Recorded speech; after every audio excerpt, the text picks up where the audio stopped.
ಹುಡುಕಾಟ ಪ್ರಾರಂಭಿಸಿದ್ದು within 2 hours ಒಳಗಡೆನೆ ಸೌಜನ್ಯ ಸಿಗ್ತಾಳೆ. ಆದ್ರೆ ಶವ ಆಗಿ ಅವಳ ಕೈಗಳನ್ನ ಅವಳದೇ ದುಪಟ್ಟ ಅಂಡ್ ID ಕಾರ್ಡ್ ಇಂದ ಮರಕ್ಕೆ ಕಟ್ಟಿರ್ತಾರೆ. And most brutal part is ಅವಳ ಯೋನಿ, ಅವಳ ಏನಿತ್ತು ಅದ್ರ ಒಳಗಡೆ 6 ಇಂಚ್ ಮಣ್ಣು ತುಂಬಿರ್ತಾರೆ. ಓ ಬಿಡಪ್ಪ, ನಮ್ ಪೊಲೀಸ್ ಅವ್ರಿಗೆ ತಮ್ಮ ಡ್ಯೂಟಿ ಮೇಲೆ ಎಷ್ಟೊಂದು ನಿಷ್ಠೆ ಇದೆ, ಒಂದೇ ದಿನದಲ್ಲಿ ಆರೋಪಿನ ಹಿಡಿದ್ ಬಿಟ್ರಲ್ಲ ಅಂತ ಪೊಲೀಸ್ ಅವ್ರ ಮೇಲೆ ಫುಲ್ ಒಂಥರ ಹೊಗಳ್ತಾ ಇರ್ತಾರೆ.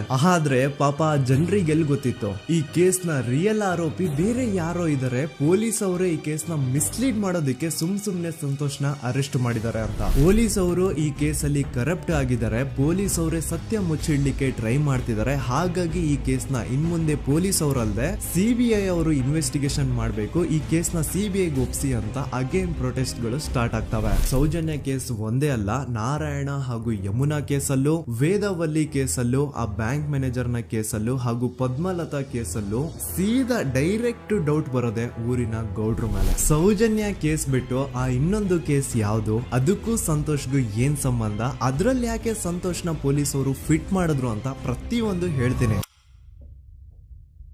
ನಾನು ಈ ಚಾನೆಲ್ ನ ಸ್ಟಾರ್ಟ್ ಮಾಡ್ದಾಗಿಂದ one of the most requested video ಬಂದು ಸೌಜನ್ಯ ಕೇಸ್ ಬಗ್ಗೆ. ಸರಿ, ನಮ್ ದೂತ ಸಭೆಯ ಪ್ರಜೆಗಳು ಇಷ್ಟೊಂದು ಕೇಳ್ತಿದಾರಲ್ಲ, ಈ ಒಂದು ಕೇಸ್ ಬಗ್ಗೆ ವಿಡಿಯೋ ಮಾಡುವ ಅಂತ ಸೌಜನ್ಯ ಕೇಸ್ ಬಗ್ಗೆ ನಾನು ರಿಸರ್ಚ್ ಸ್ಟಾರ್ಟ್ ಮಾಡಿದೆ. ಅಂಡ್ ಟ್ರಸ್ಟ್ ಮೀ, ಎಷ್ಟೊಂದು ಕಾಂಪ್ಲೆಕ್ಸ್ ಈ ಒಂದು ಕೇಸ್ ಇದೆ ಅಂತಂದ್ರೆ ನನ್ ತಲೆನೇ ಕೆಟ್ಬಿಡ್ತು. ಬಟ್ ಡೋಂಟ್ ವರಿ, ನಿಮ್ಗಂತೂ ಪ್ರತಿ ಒಂದನ್ನ ತುಂಬಾ ಸಿಂಪಲ್ ಆಗಿ ಅರ್ಥ ಮಾಡಿಸ್ತೇನೆ. ಅನ್ಕೊಳ್ಳಿ, ಒಂದು ಊರು, ಆ ಊರಲ್ಲಿ ಒಂದು ಗೌಡ್ರ ಕುಟುಂಬ ಇದೆ. ಅಂಡ್ ಆ ಗೌಡ್ರ ಕುಟುಂಬ ತುಂಬಾನೇ ಪವರ್ಫುಲ್, ಲೈಕ್ ನಾವು ಮೂವೀಸ್ ಅಲ್ಲಿ ನೋಡ್ತೀವಲ್ಲ ಹಂಗೆ. ಸೊ ಗೌಡ್ರ ಊರು ಬಂದು ಧರ್ಮಸ್ಥಳ ಅಂತ. ಆ ಒಂದು ಊರಲ್ಲಿ ಇವ್ರಿಗೆ ಸಖತ್ ಕಂಟ್ರೋಲ್ ಇರುತ್ತೆ. ಈವನ್ ಅದೇ ಒಂದು ರೀಜನ್ ಅಲ್ಲಿ ಇರುವಂತಹ ಒಂದು ತುಂಬಾನೇ ಪಾಪ್ಯುಲರ್ ದೇವಸ್ಥಾನನು ಸಹ ಇವರೇ ಕಂಟ್ರೋಲ್ ಮಾಡ್ತಿರ್ತಾರೆ. ಆ ಒಂದು ದೇವಸ್ಥಾನ ಇಂದ ಈ ಗೌಡ್ರ ಕುಟುಂಬಕ್ಕೆ ಎಷ್ಟೊಂದು ದುಡ್ಡು ಬರ್ತಾ ಇರುತ್ತೆ ಅಂತಂದ್ರೆ, ಅದೇ ದುಡ್ಡಲ್ಲಿ ಇವರು ಬೇಜನ್ ಪ್ರೈವೇಟ್ ಪ್ರೈಮರಿ ಅಂಡ್ ಹೈಸ್ಕೂಲ್ಸ್ ನ ಸ್ಥಾಪನೆ ಮಾಡಿರ್ತಾರೆ, ಬೇಜನ್ ಪ್ರೈವೇಟ್ ಮೆಡಿಕಲ್ ಕಾಲೇಜಸ್ ಇರ್ತವೆ, ಅಂಡ್ ಬೇಜನ್ ಪ್ರೈವೇಟ್ ದೊಡ್ಡ ಹಾಸ್ಪಿಟಲ್ಸ್ ಇರ್ತವೆ. ಒಟ್ಟಲ್ಲಿ ಹೇಳ್ಬೇಕು ಅಂತಂದ್ರೆ ದುಡ್ಡಿನ ಸುರಿಮಳೆ ಇವ್ರಿಗೆ. ನೋಡಿ, ನಮ್ಮ ಭಾರತ ದೇಶದಲ್ಲಿ ಒಂದು ಕಾನೂನಿದೆ, ದ ರಿಲಿಜಿಯಸ್ ಎಂಡೋಮೆಂಟ್ ಆಕ್ಟ್ 1863 ಅಂತ.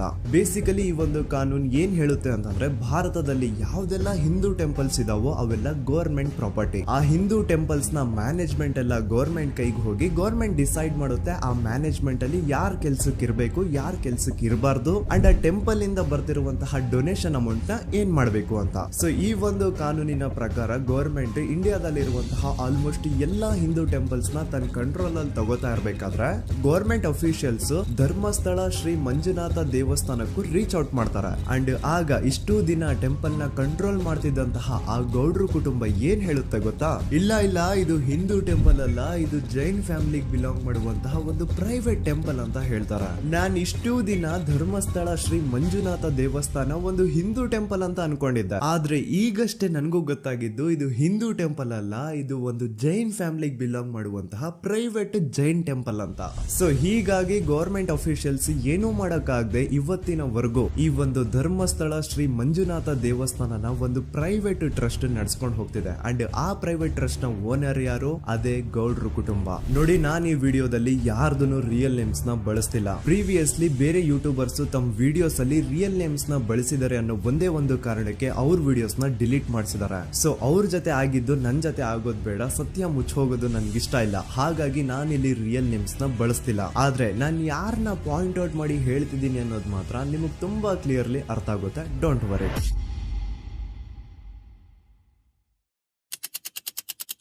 ದಿನಾಂಕ 9/10/2012. A very normal day for everyone except Soujanya. Dharmasthala ಹತ್ರ ಇರುವಂತಹ ಪಂಗಳ್ ಅನ್ನೋ ಒಂದು ಸಣ್ಣ ಹಳ್ಳಿಗೆ ಬಿಲಾಂಗ್ ಮಾಡುವಂತಹ ಸೌಜನ್ಯ ತುಂಬಾನೇ ಒಳ್ಳೆ ಹುಡುಗಿ. SDM ಕಾಲೇಜ್ ಆಫ್ ಉಜ್ರಿಯಲ್ಲಿ 2nd PUC ಓದ್ತಿದ್ದಂತಹ ಇವಳು ತುಂಬಾನೇ ಬ್ರೈಟ್ ಸ್ಟೂಡೆಂಟ್ ಕೂಡ. ಸೊ ಒಂದು ದಿನ ಅಂದ್ರೆ 9 ಅಕ್ಟೋಬರ್ 2012 ಬೆಳಿಗ್ಗೆ 7:30-8 ಗಂಟೆ ಹಾಗೆ ಆಸ್ ಯೂಶುವಲ್ ತನ್ನ ಕಾಲೇಜ್ ಹೋಗೋದಕ್ಕೆ ರೆಡಿ ಆಗ್ತಿರ್ತಾಳೆ. ಅವತ್ತು ಮಂಗಳವಾರದ ದಿನ ಅಂಡ್ ಅವತ್ತು ಲೋಕಲ್ ಫೆಸ್ಟಿವಲ್ ಬೇರೆ ಇರುತ್ತೆ, ಹೊಸ ಅಕ್ಕಿ ಅಂತ. ಈ ಒಂದು ಲೋಕಲ್ ಫೆಸ್ಟಿವಲ್ ದಿನ ಮನೆ ಒಳಗಡೆ ಏನೇ ಅಡುಗೆ ಮಾಡಿದ್ರು ಹೊಸ ಅಕ್ಕಿನೇ ಬಳಸಬೇಕು. ಸೊ ಹೊಸ ಅಕ್ಕಿ ತಂದು ಬ್ರೇಕ್ಫಾಸ್ಟ್ ನ ರೆಡಿ ಮಾಡೋಷ್ಟ್ರಲ್ಲಿ ಸೌಜನ್ಯ ಅವ್ರ ತಾಯಿ ತುಂಬಾ ಲೇಟ್ ಮಾಡ್ತಾರೆ. ಸೊ ಕಾಲೇಜ್ಗೆ ಲೇಟ್ ಆಗ್ತಿದೆ ಅಂತ ಈ ಸೌಜನ್ಯ ಟಿಫಿನ್ ಸಹ ಮಾಡದೆ ಹಾಗೆ ಹೋಗ್ತಾಳೆ. ಅವಳ ತಲೆಯಲ್ಲಿ ಏನಿತ್ತು ಅಂತಂದ್ರೆ, ಹೆಂಗೋ ಇವತ್ತು ಲೋಕಲ್ ಫೆಸ್ಟಿವಲ್ ಬೇರೆ ಇದೆ, ಹಾಗಾಗಿ ಮೇ ಬಿ ಕಾಲೇಜು ಬೇಗ ಬಿಡ್ಬೋದು, ಸೊ ಮಧ್ಯಾಹ್ನ ಡೈರೆಕ್ಟ್ ಮನೆಗೆ ಬಂದು ಊಟ ಬಿಡುವ ಅಂತ ಅವಳು ಅನ್ಕೊಂಡಿರ್ತಾಳೆ. ಆದ್ರೆ ಕಾಲೇಜ್ ಹೋಗಾದ್ಮೇಲೆ ಗೊತ್ತಾಗುತ್ತೆ ಅವತ್ತು ಅವಳಿಗೆ ಸ್ಪೆಷಲ್ ಕ್ಲಾಸಸ್ ಬೇರೆ ಇದೆ ಅಂತ. ಸೌಜನ್ಯ ಬ್ರೇಕ್ಫಾಸ್ಟ್ ಕೂಡ ಮಾಡಿರಲ್ಲ ಅಂಡ್ ಲಂಚ್ ಬಾಕ್ಸ್ ಕೂಡ ತಂದಿರಲ್ಲ. ಹಾಗಾಗಿ ಲಂಚ್ ಟೈಮ್ ಅಲ್ಲಿ ಸೌಜನ್ಯನ ಒಬ್ಳು ಫ್ರೆಂಡ್ ಜಾನ್ವಿ ತಾನ್ ತಂದಿರುವಂತಹ ಲಂಚ್ ಬಾಕ್ಸ್ ಅಲ್ಲಿ ಒಂದಿಷ್ಟು ಲಂಚ್ ನ ಆಫರ್ ಮಾಡ್ತಾಳ. ಆದ್ರೆ ಸೌಜನ್ಯ ಪರವಾಗಿಲ್ಲ ನೀನ್ ತಿನ್ನು, ನಾನ್ ಮನೆಗೆ ಹೋಗ್ಬಿಟ್ಟು ಊಟ ಮಾಡ್ಕೊಂತೀನಿ ಅಂತ ಹೇಳ್ತಾಳ. ಸುಮಾರು ಮಧ್ಯಾಹ್ನದ 3:45ಕ್ಕೆ ಕಾಲೇಜ್ ಬಿಡುತ್ತೆ. ಸೌಜನ್ಯ ಕಾಲೇಜ್ ಇಂದ ಬಸ್ ಅಲ್ಲಿ ಬಂದು ನೇತ್ರಾವತಿ ಬಸ್ ಸ್ಟಾಪ್ ಹತ್ರ ಇಳ್ಕೋತಾಳ. ಅವಳ ಜೊತೆ ಅವಳ ಕ್ಲಾಸ್ ಮೇಟ್ಸ್ ಅಂಡ್ ಫ್ರೆಂಡ್ಸ್ ಎಲ್ಲ ಇರ್ತಾರೆ. ಸೊ ಅವ್ರಿಗೆಲ್ಲ ಬಾಯ್ ಹೇಳ್ಬಿಟ್ಟು ಸೌಜನ್ಯ ತನ್ನ ಮನೆ ಕಡೆಗೆ ಹೊರಡ್ತಾಳ. ನೇತ್ರಾವತಿ ಬಸ್ ಸ್ಟಾಪ್ ಇಂದ ಸೌಜನ್ಯ ಮನೆಗೆ 20 ಮಿನಿಟ್ಸ್ ನ ವಾಕ್ ಇರುತ್ತೆ. ಮ್ಯಾಕ್ಸ್ ಟು ಮ್ಯಾಕ್ಸ್ 30 ಮಿನಿಟ್ ಹಿಡಿಬಹುದು. ಸೊ ಸೌಜನ್ಯ ನಡ್ಕೊಂಡು ಮನೆ ಕಡೆಗೆ ಹೋಗ್ತಾ ಇರ್ತಾಳೆ. ಒಂದ್ ಸ್ವಲ್ಪ ದೂರದಲ್ಲಿ ಪ್ರಕೃತಿ ಹಾಸ್ಪಿಟಲ್ ಅಂತ ಒಂದಿರುತ್ತೆ. ಅಲ್ಲಿನ ಸೆಕ್ಯೂರಿಟಿ ಗಾರ್ಡ್ ಸೌಜನ್ಯ ನಡ್ಕೊಂಡು ಹೋಗ್ತಾ ಇರೋದನ್ನ ನೋಡ್ತಾನೆ ಕೂಡ. ನಂತರ ಸೌಜನ್ಯ ಒಂದು 10 ನಿಮಿಷ ಹಂಗೆ ಮುಂದೆ ನಡ್ಕೊಂಡು ಹೋಗಾದ್ಮೇಲೆ ಸೌಜನ್ಯಗೆ ತನ್ನ ಮಾವ ಸಿಗ್ತಾರ. ಅವರು ಸೌಜನ್ಯನ ನೋಡಿ ಮಾತಾಡಿಸ್ತಾರೆ. ಯಾಕಮ್ಮ ಕಾಲೇಜಿಂದ ಇಷ್ಟು ಲೇಟ್ ಬರ್ತಿದ್ಯಾ ಅಂತ ಕೇಳ್ತಾರೆ. ಆಗ ಸೌಜನ್ಯ ಇಲ್ಲ ಮಾವ, ಕಾಲೇಜಲ್ಲಿ ಸ್ಪೆಷಲ್ ಕ್ಲಾಸ್ ಇತ್ತು ಹಾಗಾಗಿ ಲೇಟ್ ಆಗ್ಬಿಡ್ತು ಅಂತ ಹೇಳಿ ಒಂದೆರಡು ಮಾತಾಡಿಸಿ ನಂತರ ತನ್ನ ಮನೆ ಕಡೆ ತಾನು ಹೊರಡ್ತಾಳ. ಈಗ ಆ ಒಂದು ಪಾಯಿಂಟ್ ಇಂದ ಸೌಜನ್ಯಗೆ ತನ್ನ ಮನೆ ಹೋಗ್ಲಿಕ್ಕೆ 10 ನಿಮಿಷ ಬೇಕು. ಮ್ಯಾಕ್ಸ್ ಟು ಮ್ಯಾಕ್ಸ್ 20 ಮಿನಿಟ್ ಅನ್ಕೊಳ್ಳಿ. 3:45ಕ್ಕೆ ಕಾಲೇಜ್ ಬಿಟ್ರೆ ಅರೌಂಡ್ 4:30ಗೆ ಮನೇಲಿ ಇರ್ಬೇಕಾಗಿದ್ದು ಹುಡುಗಿ 6:15 ಗಂಟೆ ಆಗಿದ್ರು ಮನೆಗೆ ಸೇರಿರಲ್ಲ. ಸೊ ಮನೇಲಿ ಸೌಜನ್ಯ ಅವ್ರ ತಾಯಿಗೆ ಟೆನ್ಷನ್ ಸ್ಟಾರ್ಟ್ ಆಗುತ್ತೆ. ಏನಪ್ಪಾ ಈ ಹುಡುಗಿ ಎಷ್ಟೊತ್ತಾದ್ರೂ ಇನ್ನು ಮನೆಗ್ ಬಂದಿಲ್ವಲ್ಲ ಅಂತ. ಸೊ ಅವ್ರೇನ್ ಮಾಡ್ತಾರೆ, ಸೌಜನ್ಯ ಅವ್ರ ತಂದೆ ಕಾಲ್ ಮಾಡ್ಬಿಟ್ಟು ರೀ ಹಿಂಗೆ 3:30-4 ಗಂಟೆಗೆ ಕಾಲೇಜ್ ಇಂದ ಮನೆಗ್ ಬರ್ತಿದ್ದಿದ್ ನಮ್ ಹುಡುಗಿ ಇವತ್ತು 7 ಗಂಟೆ ಆದ್ರೂ ಇನ್ನು ಮನೆಗ್ ಬಂದಿಲ್ಲ, ನೀವು ಸ್ವಲ್ಪ ಬೇಗ ಮನೆಗ್ ಬಂದು ವಿಚಾರಿಸಿ ಅಂತ ಗಾಬ್ರಿಲಿ ಹೇಳ್ತಾರ. ಸರಿ ಅಂತ ಸೌಜನ್ಯ ಅವ್ರ ತಂದೆ ಮನೆಗ್ ಬಂದ್ಬಿಟ್ಟು ಸೌಜನ್ಯನ ಫ್ರೆಂಡ್ಸ್ ಕ್ಲಾಸ್ ಮೇಟ್ಸ್ ಯಾರ್ದೆಲ್ಲ ಅವ್ರ ಹತ್ರ ನಂಬರ್ ಇರುತ್ತೋ ಅವ್ರಿಗೆಲ್ಲ ಕಾಲ್ ಮಾಡ್ಬಿಟ್ಟು ಸೌಜನ್ಯ ಬಗ್ಗೆ ಕೇಳ್ತಾರ. ನಮ್ ಹುಡುಗಿ ಏನಾದ್ರೂ ನಿಮ್ ಮನೆಗ್ ಬಂದಿದ್ದಾಳ ಅಮ್ಮ ಅಂತ. ಆದ್ರೆ ಸೌಜನ್ಯನ ಫ್ರೆಂಡ್ಸ್ ಅಂಡ್ ಕ್ಲಾಸ್ ಮೇಟ್ಸ್ ಎಲ್ಲ ಇಲ್ಲ ಅಂಕಲ್ ನಮ್ ಮನೆಗಂತೂ ಸೌಜನ್ಯ ಏನು ಬಂದಿಲ್ಲ, ಅವಳು ಬಸ್ ಸ್ಟಾಪ್ ಇಂದ ಸೀದಾ ನಿಮ್ ಮನೆ ಕಡೆಗೇನೆ ಹೊರಟ್ಲಲ್ವಾ, ಯಾಕೆ ಇನ್ನೂ ಬಂದಿಲ್ವಾ ಅಂತ ಕೇಳ್ತಾರ. ಆಗ ಸೌಜನ್ಯ ಅವ್ರ ತಂದೆ ಇಲ್ಲಮ್ಮ ಬಂದಿಲ್ಲ ಹಾಗಾಗಿನೇ ಕಾಲ್ ಮಾಡಿರೋದು ಅಂತ ಹೇಳಿ ಕಾಲ್ ಕಟ್ ಮಾಡ್ತಾರ. ದೆನ್ ಸೌಜನ್ಯ ಅವ್ರ ತಂದೆ ಸೌಜನ್ಯ ಅವ್ರ ಮಾವ ಕಾಲ್ ಮಾಡ್ತಾರ. ಅಳಿಯ ಎಲ್ಲಿದ್ಯಾ, ನನ್ ಮಗಳು ಇನ್ನು ಮನೆಗ್ ಬಂದಿಲ್ಲ, ನೀನೇನಾದ್ರೂ ಅವಳನ್ನ ನೋಡ್ದ ಅಂತ ಕೇಳ್ತಾರ. ಆ ಕಡೆಯಿಂದ ಅವರು ಸೌಜನ್ಯನ ಮಾವ ಹೇಳ್ತಾರೆ, ಹ್ಞೂ ನಾನ್ ನೋಡ್ದೆ, 4 ಕಾಲು ಹಾಗೆ ಆ ಹುಡುಗಿ ಕಾಲೇಜ್ ಇಂದ ಬರ್ಬೇಕಾದ್ರೆ ನನಗ್ ಕಾಣಿಸಿದ್ಲು, ನಾನ್ ಸ್ವಲ್ಪ ಮಾತಾಡ್ದೆ ಅವಳ ಹತ್ರ, ಅದಾದ್ಮೇಲೆ ಅವಳು ಮನೆ ಕಡೆ ಹೋದ್ಲಲ್ಲ, ಯಾಕೆ ಇನ್ನೂ ಬಂದಿಲ್ವಾ ಅಂತ ಅವರೇ ಉಲ್ಟಾ ಕ್ವಶನ್ ಕೇಳ್ತಾರ. ಈ ಕಡೆ ಸೌಜನ್ಯ ಅವ್ರ ತಂದೆ ಇಲ್ಲ 7 ಗಂಟೆ ಆದ್ರೂ ಮಗು ಇನ್ನು ಮನೆಗ್ ಬಂದಿಲ್ಲ, ನಮ್ಗೆ ಯಾಕೋ ತುಂಬಾ ಗಾಬರಿ ಆಗ್ತಿದೆ, ನೀನೊಂದ್ ಕೆಲ್ಸ ಮಾಡು ನಮ್ಮವ್ರನ್ನೆಲ್ಲ ಸೇರ್ಸು ಎಲ್ರೂ ಸೇರಿ ಹುಡುಕುವ ಅವಳನ್ನ ಅಂತ ಸುಮಾರು ರಾತ್ರಿ 7 ಗಂಟೆಯಿಂದ ಹಿಡಿದು 11 ಗಂಟೆವರೆಗೂ ಸೌಜನ್ಯನ ಮನೆಯವರು ಅಂಡ್ ಊರಿನ ಜನ 200-300 ಜನ ಸೇರ್ಕೊಂಡು ಸೌಜನ್ಯನ ಹುಡುಕ್ತಾರೆ. ಆದ್ರೆ ಸೌಜನ್ಯನ ಒಂದು ಸುಳಿವು ಸಿಗಲ್ಲ. ಸೊ ಕೊನೆಗೆ ಸಹಾಯ ಕೇಳ್ತಾ ರಾತ್ರಿ 11 ಗಂಟೆ ಹಾಗೆ ಸೌಜನ್ಯನ ತಂದೆ ತಾಯಿ ಅಂಡ್ ಊರಿನ ಜನ ಎಲ್ಲ ಬೆಳ್ತಂಗಡಿ ಪೊಲೀಸ್ ಸ್ಟೇಷನ್ ಹತ್ರ ಹೋಗ್ತಾರ. ಅಲ್ಲಿ ಪೊಲೀಸ್ ಅವ್ರ ಹತ್ರ ಕಾಲೇಜ್ ಹೋಗಿದ್ ನಮ್ ಹುಡುಗಿ ಇಷ್ಟೊತ್ತಾದ್ರೂ ಇನ್ನು ಮನೆಗ್ ಬಂದಿಲ್ಲ, ಎಷ್ಟು ಹುಡುಕಿದ್ರು ಸಿಗ್ತಾ ಇಲ್ಲ, ಸೊ ಪ್ಲೀಸ್ ಒಂದು ಮಿಸ್ಸಿಂಗ್ ರಿಪೋರ್ಟ್ ನ ಫೈಲ್ ಮಾಡಿ ನಮ್ ಹುಡುಗಿನ ಹುಡುಕೊಡಿ ಅಂತ ಕೇಳ್ಕೊತಾರ. ಆದ್ರೆ ಪೊಲೀಸ್ ಅವರು ಒಪ್ಪಲ್ಲ. ಇಲ್ಲ ಯಾವುದೇ ಪರ್ಸನ್ ಮಿಸ್ಸಿಂಗ್ ಆದ್ರೆ ಆಫ್ಟರ್ 24 ಅವರ್ಸ್ ಆದ್ಮೇಲೆ ರಿಪೋರ್ಟ್ ಫೈಲ್ ಮಾಡಕ್ಕಾಗೋದು. ಸೊ ನೀವ್ ಒಂದ್ ಕೆಲ್ಸ ಮಾಡಿ, ಈಗ ಮನೆಗ್ ಹೋಗಿ ನಾಳೆ ಬೆಳಿಗ್ಗೆವರೆಗೂ ನೋಡಿ, ನಾಳೆ ಬೆಳಿಗ್ಗೆವರೆಗೂ ನಿಮ್ ಮಗಳು ನಿಮ್ ಮನೆಗ್ ಬಂದಿಲ್ಲ ಅಂತಂದ್ರೆ ಆಗ ಬಂದ್ಬಿಟ್ಟು ಮಿಸ್ಸಿಂಗ್ ರಿಪೋರ್ಟ್ ನ ಫೈಲ್ ಮಾಡಿಸಿ ಅಂತ ಹೇಳಿ ಕಳಿಸ್ತಾರ. ಆಗ ಆಲ್ಮೋಸ್ಟ್ ಮಿಡ್ ನೈಟ್ ಆಗಿರೋದ್ರಿಂದ ಅಂಡ್ ಮಳೆ ಬೇರೆ ತುಂಬಾ ಜೋರಾಗಿ ಬರ್ತಾ ಇರುತ್ತೆ. ಸೊ ಈ ಸಿಚುವೇಶನ್ ಅಲ್ಲಿ ಸೌಜನ್ಯನ ಹುಡುಕ್ಲಿಕ್ಕೆ ಆಗಲ್ಲ. ನಾಳೆ ಬೆಳಿಗ್ಗೆ ಸೇರ್ಕೊಂಡು ಅಗೇನ್ ಎಲ್ರು ಸೌಜನ್ಯನ ಹುಡುಕುವ ಅಂತ ಸೌಜನ್ಯನ ಮನೆಯವರು ಅಂಡ್ ಊರಿನ ಜನ ಎಲ್ರು ತಮ್ಮ ಮನೆಗೆ ಹೋಗ್ಬಿಡ್ತಾರ. ನೆಕ್ಸ್ಟ್ ದಿನ ಅಂದ್ರೆ 10 ಅಕ್ಟೋಬರ್ 2012 ಬುಧವಾರದ ದಿನ ಬೆಳಿಗ್ಗೆ 10 ಗಂಟೆ ಹಾಗೆ ಸೌಜನ್ಯನ ಮನೆಯವರು ಅಂಡ್ ಊರಿನ 200-300 ಜನ ಸೇರ್ಕೊಂಡು ಅಗೇನ್ ಸೌಜನ್ಯಗೋಸ್ಕರ ಹುಡುಕಾಟ ಸ್ಟಾರ್ಟ್ ಮಾಡ್ತಾರ. ಹುಡುಕಾಟ ಪ್ರಾರಂಭಿಸಿದ್ದು ವಿತಿನ್ 2 ಅವರ್ಸ್ ಒಳಗಡೆನೆ ಸೌಜನ್ಯ ಸಿಗ್ತಾಳೆ. ಆದ್ರೆ ಶವ ಆಗಿ ಆ 200-300 ಊರಿನ ಜನ ಎಲ್ಲ ಸೇರ್ಕೊಂಡು ಏನ್ ಸೌಜನ್ಯನ ಹುಡುಕ್ತಾ ಇದ್ರು ಅದರಲ್ಲಿ ಯಾರೋ ಒಬ್ರಿಗೆ ಸೌಜನ್ಯನ ಮನೆಯಿಂದ ಕೇವಲ 10 ನಿಮಿಷ ದೂರದಲ್ಲಿರುವಂತಹ ಒಂದು ಹಳ್ಳನ ದಡದಲ್ಲಿ ಸೌಜನ್ಯ ಮೃತದೇಹ ಸಿಗುತ್ತಾ. ಈಗ ಸತ್ತಿರುವಂತಹ ಸೌಜನ್ಯನ ಡೆಡ್ ಬಾಡಿ ಯಾವ ಒಂದು ಕಂಡೀಷನ್ ಅಲ್ಲಿ ಇತ್ತು ಅಂತ ಹೇಳ್ತೀನಿ, ಸ್ವಲ್ಪ ಗಮನ ಇಟ್ಟು ಕೇಳಿಸ್ಕೊಳ್ಳಿ. ಅವಳ ಕೈಗಳನ್ನ ಅವಳದೇ ದುಪಟ್ಟ ಅಂಡ್ ID ಕಾರ್ಡ್ ಇಂದ ಮರಕ್ಕೆ ಕಟ್ಟಿರ್ತಾರ. ಅವಳ ಬಾಡಿ ಎಲ್ಲ ನೇಕೆಡ್ ಇರುತ್ತೆ, ಮೈ ಮೇಲೆ ಸರಿಯಾದ ಬಟ್ಟೆ ಇರಲ್ಲ, ಮೈ ಮೇಲೆ ಮಲ್ಟಿಪಲ್ ಕಟ್ ಮಾರ್ಕ್ಸ್ ಇರುತ್ತೆ, ತುಂಬಾ ಜೋರಾಗಿ ಹೊಡೆದಿರುವಂತಹ ಗಾಯಗಳು ಮೈ ಮೇಲೆ ಎದ್ದು ಕಾಣಿಸ್ತಿರ್ತವೆ. ಅವಳ ರಿಪ್ಸ್ ಎದೆ ಭಾಗದ ಮೂಳೆಗಳೆಲ್ಲ ಮುರಿದು ಹೋಗ್ಬಿಟ್ಟಿರ್ತವೆ. And most brutal part is ಅವಳ ಯೋನಿ, ಅವಳ ಏನಿತ್ತು ಅದ್ರ ಒಳಗಡೆ 6 ಇಂಚ್ ಮಣ್ಣು ತುಂಬಿರ್ತಾರೆ. ಆ ಬಾಡಿ ಕಂಡೀಷನ್ ನ ನೋಡಿದಾದ್ಮೇಲೆ ಒಂದಂತೂ ತುಂಬಾ ಕ್ಲಿಯರ್ ಆಗಿ ಅರ್ಥ ಆಗುತ್ತೆ, ಅವಳನ್ನ ಯಾರೋ ತುಂಬಾ ಫೋರ್ಸ್ಫುಲಿ ಮಾಡಿ ನಂತರ ನಿರ್ದಯವಾಗಿ ಸಾಯಿಸಿದ್ದಾರೆ ಅಂತ. ಇಲ್ಲಿ ಕ್ರಿಮಿನಲ್ಸ್ ನ ಬುದ್ಧಿವಂತಿಕೆ ನೋಡಿ ಪೊಲೀಸ್ ಅವ್ರಿಗೆ ಏನೂ ಸುಳಿವು ಸಿಗ್ಬಾರ್ದು ಅಂತ ಅವಳ ಯೋನಿ ಒಳಗಡೆ 6 ಇಂಚ್ ಅಷ್ಟು ಮಣ್ಣು ತುಂಬ ಹೋಗಿರ್ತಾರೆ. ಸೊ ದೆನ್ ಪೊಲೀಸ್ ಅವ್ರಿಗೆ ವಿಷಯ ಗೊತ್ತಾಗುತ್ತೆ. ಅವರು ಸ್ಪಾಟ್ ಗೆ ಬಂದು ಸೌಜನ್ಯನ ಬಾಡಿನ ರಿಕವರ್ ಮಾಡಿ ಆ ಒಂದು ಸ್ಪಾಟ್ ನ ಕಂಪ್ಲೀಟ್ ಸೀಸ್ ಮಾಡ್ತಾರೆ.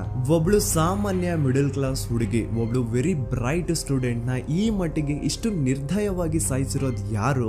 ಇನ್ ಕೇಸ್ ಏನಾದ್ರೂ ಈ ಕ್ರೈಮ್ ಮಾಡಿದವನು ಸಿಕ್ಕಿ ಬಿದ್ರೆ ಅವನ್ನ ಸುಮ್ನೆ ಬಿಡಬಾರ್ದು ಅಂತ ಜನ ಆಕ್ರೋಶ ವ್ಯಕ್ತಪಡಿಸ್ತಾರೆ. ಅಂಡ್ ಗೆಸ್ ವಾಟ್, ನಮ್ ಪೊಲೀಸ್ ಅವರು ಇಷ್ಟೊಂದು ಫಾಸ್ಟ್ ಆಗಿ ಇನ್ವೆಸ್ಟಿಗೇಷನ್ ಕಂಪ್ಲೀಟ್ ಮಾಡ್ತಾರೆ ಅಂತ ನಾನಂತೂ ಎಕ್ಸ್ಪೆಕ್ಟ್ ಮಾಡಿರ್ಲಿಲ್ಲ. ಅಂಡ್ ಈವನ್ ಈ ಒಂದು ವಿಷಯದಿಂದ ಊರಿನ ಜನನು ಶಾಕ್ ಆಗ್ತಾರೆ. ಸೌಜನ್ಯ ಬಾಡಿ ಸಿಕ್ಕಿದ್ದ ನೆಕ್ಸ್ಟ್ ದಿನ ಅಂದ್ರೆ 11 ಅಕ್ಟೋಬರ್ 2012 ಸಂಜೆ 5 ಗಂಟೆ ಹಾಗೆ ಯಾರು ಸೌಜನ್ಯನ ಮರ್ಡರ್ ಮಾಡಿದ್ನೋ ಆ ಕ್ರಿಮಿನಲ್ ಕೂಡ ಸಿಕ್ಕಿ ಬೀಳ್ತಾನೆ. ಈಗ ನೀವು ಥಿಂಕ್ ಮಾಡ್ಬೋದು, ಸೌಜನ್ಯನ ಯಾರು ಮರ್ಡರ್ ಮಾಡಿದ್ರು ಅಂಡ್ ಯಾರ ಕ್ರೈಮ್ ನ ಮಾಡಿದ್ರು ಅವನು ನೆಕ್ಸ್ಟ್ ದಿನಾನೇ ಸಿಕ್ಕಿ ಬಿದ್ದ. ಹಾಗಿದ್ರೆ ಈ ಕೇಸ್ ಯಾವಾಗ್ಲೂ ಕ್ಲೋಸ್ ಆಗ್ಬಿಡ್ಬೇಕಿತ್ತು. ಆದ್ರೂ ಸ್ಟಿಲ್ ಇವತ್ತಿನ ದಿನವರೆಗೂ ಯಾಕೆ ಈ ಕೇಸ್ ಪದೇ ಪದೇ ನ್ಯೂಸ್ ಅಲ್ಲಿ ಬರುತ್ತೆ ಅಂದ್ರೆ, ನಮ್ ದೂತ ಸಭೆಯ ಪ್ರಜೆಗಳೇ ರೆಡಿ ಆಗಿ, ಆರೋಪಿ ಸಿಕ್ಕಾದ್ಮೇಲೆ ಈ ಕೇಸು ಕ್ಲೋಸ್ ಆಗಿಲ್ಲ. ಆಕ್ಚುಲಿ ಈ ಕೇಸು ಓಪನ್ ಆಗಿದ್ದೆ ಈಗ.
ತೆಗೆದು ಅವನ್ನ ಅವಾಚ್ಯ ಶಬ್ದಗಳಿಂದ ಬೈದು ಅವನ್ನ ಹೊಡೆದು ಅಷ್ಟೇ ಸಾಲದೆ ಆ 5 ಜನ ಸಂತೋಷ್ ರಾವ್ನ ಪೊಲೀಸ್ ಸ್ಟೇಷನ್ಗೆ ಎಳ್ಕೊಂಡ್ ಬಂದು ಇವನು ನಾವು ಬಾಹುಬಲಿ ಬೆಟ್ಟಕ್ಕೆ ಅಂತ ಹೋಗಿದ್ರೆ ಅಲ್ಲಿ ನಮ್ಮ ಮೇಲೆ ಅಟ್ಯಾಕ್ ಮಾಡ್ದ, ಇವ್ನು ನೋಡ್ಲಿಕ್ಕೂ ಸಹ ಒಳ್ಳೆ ಸೈಕೋ ಕಿಲ್ಲರ್ ಇದ್ದಂಗಿದಾನೆ, ನಮ್ಗೆ ಯಾಕೋ ನಿನ್ನೆ ನಮ್ಮೂರಲ್ಲಿ ನಡೆದಿರುವಂತಹ ಘಟನೆ ಆ ಸೌಜನ್ಯನ ಮರ್ಡರ್ ಇವನೇ ಮಾಡಿದಾನೆ ಅಂತ ಡೌಟ್ ಬರ್ತಿದೆ ಅಂತ ಆ 5 ಜನ ಕಿಡಿಗೇಡಿಗಳು ಸಂತೋಷ್ ರಾವ್ನ ಪೊಲೀಸ್ ಅವ್ರ ಹತ್ರ ಹಾಕೊಡ್ತಾರೆ. ಅಂಡ್ ಪೊಲೀಸ್ ಅವರು ಕೂಡ ಎಂತವ್ರು ನೋಡಿ ಯಾರೋ 5 ಜನ ಕಿಡಿಗೇಡಿಗಳು ಬಂದು ಇವನೇ ಕೊಲೆ ಮಾಡಿದಾನೆ ಅಂತ ಹೇಳಿದ ತಕ್ಷಣ ಹಿಂದೆ ಮುಂದೆ ಕ್ರಾಸ್ ಚೆಕ್ ಮಾಡದೆ ಸಂತೋಷ್ ರಾವ್ನ ಅರೆಸ್ಟ್ ಮಾಡಿ ಸೌಜನ್ಯ ಕೇಸ್ ನ ಆರೋಪಿ ಸಿಕ್ಕಿದಾನೆ ಅಂತ ಎಲ್ಲಾ ಕಡೆ ಘೋಷಣೆ ಮಾಡ್ಬಿಡ್ತಾರ.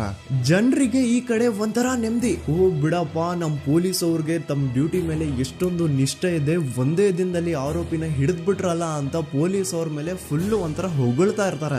ಆದ್ರೆ ಪಾಪ ಜನರಿಗೆ ಎಲ್ಲಿ ಗೊತ್ತಿತ್ತು ಈ ಕೇಸ್ ನ ರಿಯಲ್ ಆರೋಪಿ ಬೇರೆ ಯಾರೋ ಇದಾರೆ, ಪೊಲೀಸ್ ಅವರೇ ಈ ಕೇಸ್ ನ ಮಿಸ್ಲೀಡ್ ಮಾಡೋದಕ್ಕೆ ಸುಮ್ನೆ ಸಂತೋಷ್ ನ ಅರೆಸ್ಟ್ ಮಾಡಿದ್ದಾರೆ ಅಂತ. ಸೊ ಸಂತೋಷ್ ರಾವ್ ಒಂದು ಹುಡುಗಿಯ ರೇಪ್ ಅಂಡ್ ಮರ್ಡರ್ ಕೇಸ್ ಅಲ್ಲಿ ಅರೆಸ್ಟ್ ಆಗಿದ್ದಾನೆ ಅನ್ನೋ ವಿಷಯ ಸಂತೋಷ್ ನ ತಾಯಿಗೆ ಗೊತ್ತಾದಾಗ ಅವ್ರ ಪಾಪ ನೋವಲ್ಲಿ ಕುರ್ಗಿ ಸಾಯ್ತಾರ. ಅಂಡ್ ಇನ್ನು ಅವ್ರ ತಂದೆ ಒಂದು ಕಡೆ ಪಾಪ ಹೆಂಡತಿನ ಕಳ್ಕೊಂಡಿರುವಂತಹ ನೋವು, ಇನ್ನೊಂದು ಕಡೆ ಮಗ ನೋಡಿದ್ರೆ ಯಾವ್ದೋ ಫಾಲ್ಸ್ ಕೇಸ್ ಅಲ್ಲಿ ಅರೆಸ್ಟ್ ಆಗಿದ್ದಾನೆ. ಈ ಕಡೆ ಕೇಸ್ ನ ಇನ್ವೆಸ್ಟಿಗೇಷನ್ ನಡೀತಾ ಇದೆ. ಅಂಡ್ ಇಲ್ಲಿ ನಾನು PSI ಯೋಗೇಶ್ ಅವ್ರ ಬಗ್ಗೆ ಅಂತೂ ಮೆನ್ಷನ್ ಮಾಡ್ಲೇಬೇಕು. ಈ ಪೊಲೀಸ್ ಆಫೀಸರು ಗೊತ್ತಿದ್ದು ಈ ತಪ್ಪನ ಮಾಡಿದ್ರು ಅಥವಾ ಗೊತ್ತಿಲ್ದೇನೆ ಈ ತಪ್ಪನ ಮಾಡಿದ್ರು ನನ್ಗಂತೂ ಗೊತ್ತಿಲ್ಲ.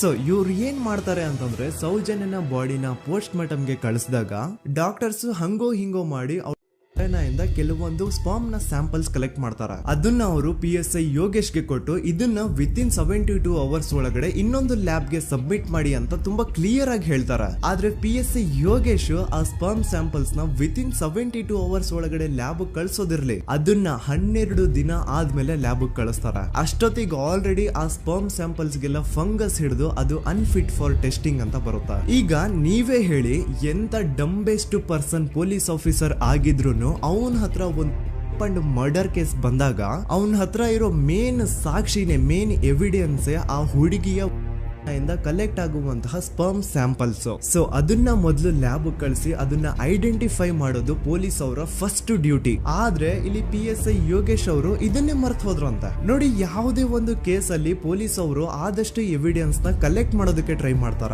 ಆದ್ರೆ ಈ ಒಂದು ಕೇಸ್ ಅಲ್ಲಿ ಮಾತ್ರ ಪೊಲೀಸ್ ಅವರು ಎವಿಡೆನ್ಸ್ ನ ಕಲೆಕ್ಟ್ ಮಾಡೋ ಬದಲಾಗಿ ಎವಿಡೆನ್ಸ್ ನ ಡಿಸ್ಟ್ರಾಯ್ ಮಾಡೋದ್ರಲ್ಲಿ ಮುಂದೆ ಇದ್ರು. ಅಷ್ಟೇ ಅಲ್ಲದೆ ಈ ಪೊಲೀಸ್ ಆಫೀಸರ್ ಸೇರ್ಕೊಂಡು ಸಂತೋಷ್ ರಾವ್ಗೆ ಸೆಲ್ ಅಲ್ಲಿ ಎಂತ ಟಾರ್ಚರ್, ಎಂತ ಹಿಂಸೆ ಕೊಡ್ತಾರೆ ಅಂದ್ರೆ ನೆನ್ಸ್ಕೊಂಡ್ರೆ ಮೈ ಜುಮ್ ಅನ್ನುತ್ತಾ. ಹೊಡಿಯೋದು, ಕೆಟ್ಟದಾಗ ಬೈಯೋದು, ಇದೆಲ್ಲ common. Most brutal parties Santosh ರಾವ್ನ ಪ್ಯಾಂಟ್ ಬಿಚ್ಚಿ ಅವನ ಪ್ರೈವೇಟ್ ಪಾರ್ಟ್ ಮೇಲೆ ಬಿಸಿ ಬಿಸಿ ಕುದೀತಾ ಇರುವಂತಹ ನೀರ್ ಚಲ್ತಾರ. ಈ ಕ್ರೈಮ್ ನೀನೇ ಮಾಡಿದ್ಯಾ ಅಂತ ಒಪ್ಕೋ, ಇಲ್ಲ ಅಂತಂದ್ರೆ ನಿನ್ನ ಸೆಲ್ ಒಳಗಡೆನೆ ಸಾಯಿಸ್ಬಿಡ್ತೀವಿ, ನಿನ್ನ ತಂದೆ ತಾಯಿ ಎಲ್ರು ಸಾಯಿಸ್ಬಿಡ್ತೀವಿ ಅಂತ ಬ್ಲಾಕ್ ಮೇಲ್ ಮಾಡ್ತಾರ. ನೋಡಿ, ಸಂತೋಷ್ ರಾವ್ ಜಾಗದಲ್ಲಿ ನನ್ನಂತ ನಿಮ್ಮಂತ ನಾರ್ಮಲ್ ಪರ್ಸನ್ ಯಾರಾದ್ರೂ ಇದ್ದಿದ್ರೆ ಪೊಲೀಸ್ ಅವರು ಕೊಡ್ತಿರುವಂತಹ ಹಿಂಸೆನ ತಡ್ಕೊಳಕ್ಕಾಗದೆ ಆ ಕ್ರೈಮ್ ಮಾಡಿಲ್ಲ ಅಂದ್ರೂ ಮಾಡಿದೀನಿ ಅಂತ ಒಪ್ಕೊಬಿಡ್ತಾ ಇದ್ವಿ. ಆದ್ರೆ ಸಂತೋಷ್ ರಾವ್ ಮೆಂಟಲಿ ಇಲ್ಲಿರೋದೇ ಅವನ್ಗೆ ಅಡ್ವಾಂಟೇಜ್ ಆಗೋಯ್ತು. ಪೊಲೀಸ್ಗಳು ಸಂತೋಷ್ ರಾವ್ಗೆ ಎಷ್ಟೇ ಹೊಡೆದ್ರು, ಎಷ್ಟೇ ಬೈದ್ರು, ಎಷ್ಟೇ ಬ್ಲಾಕ್ ಮೇಲ್ ಮಾಡಿದ್ರು ಸಂತೋಷ್ ರಾವ್ ಬಾಯಲ್ಲಿ ನಾನ್ ಈ ಕ್ರೈಮ್ ನ ಮಾಡಿಲ್ಲ ಅಂತಾನೆ ಬರುತ್ತೆ ಹೊರತು ಆ ಕ್ರೈಮ್ ನ ಅವನು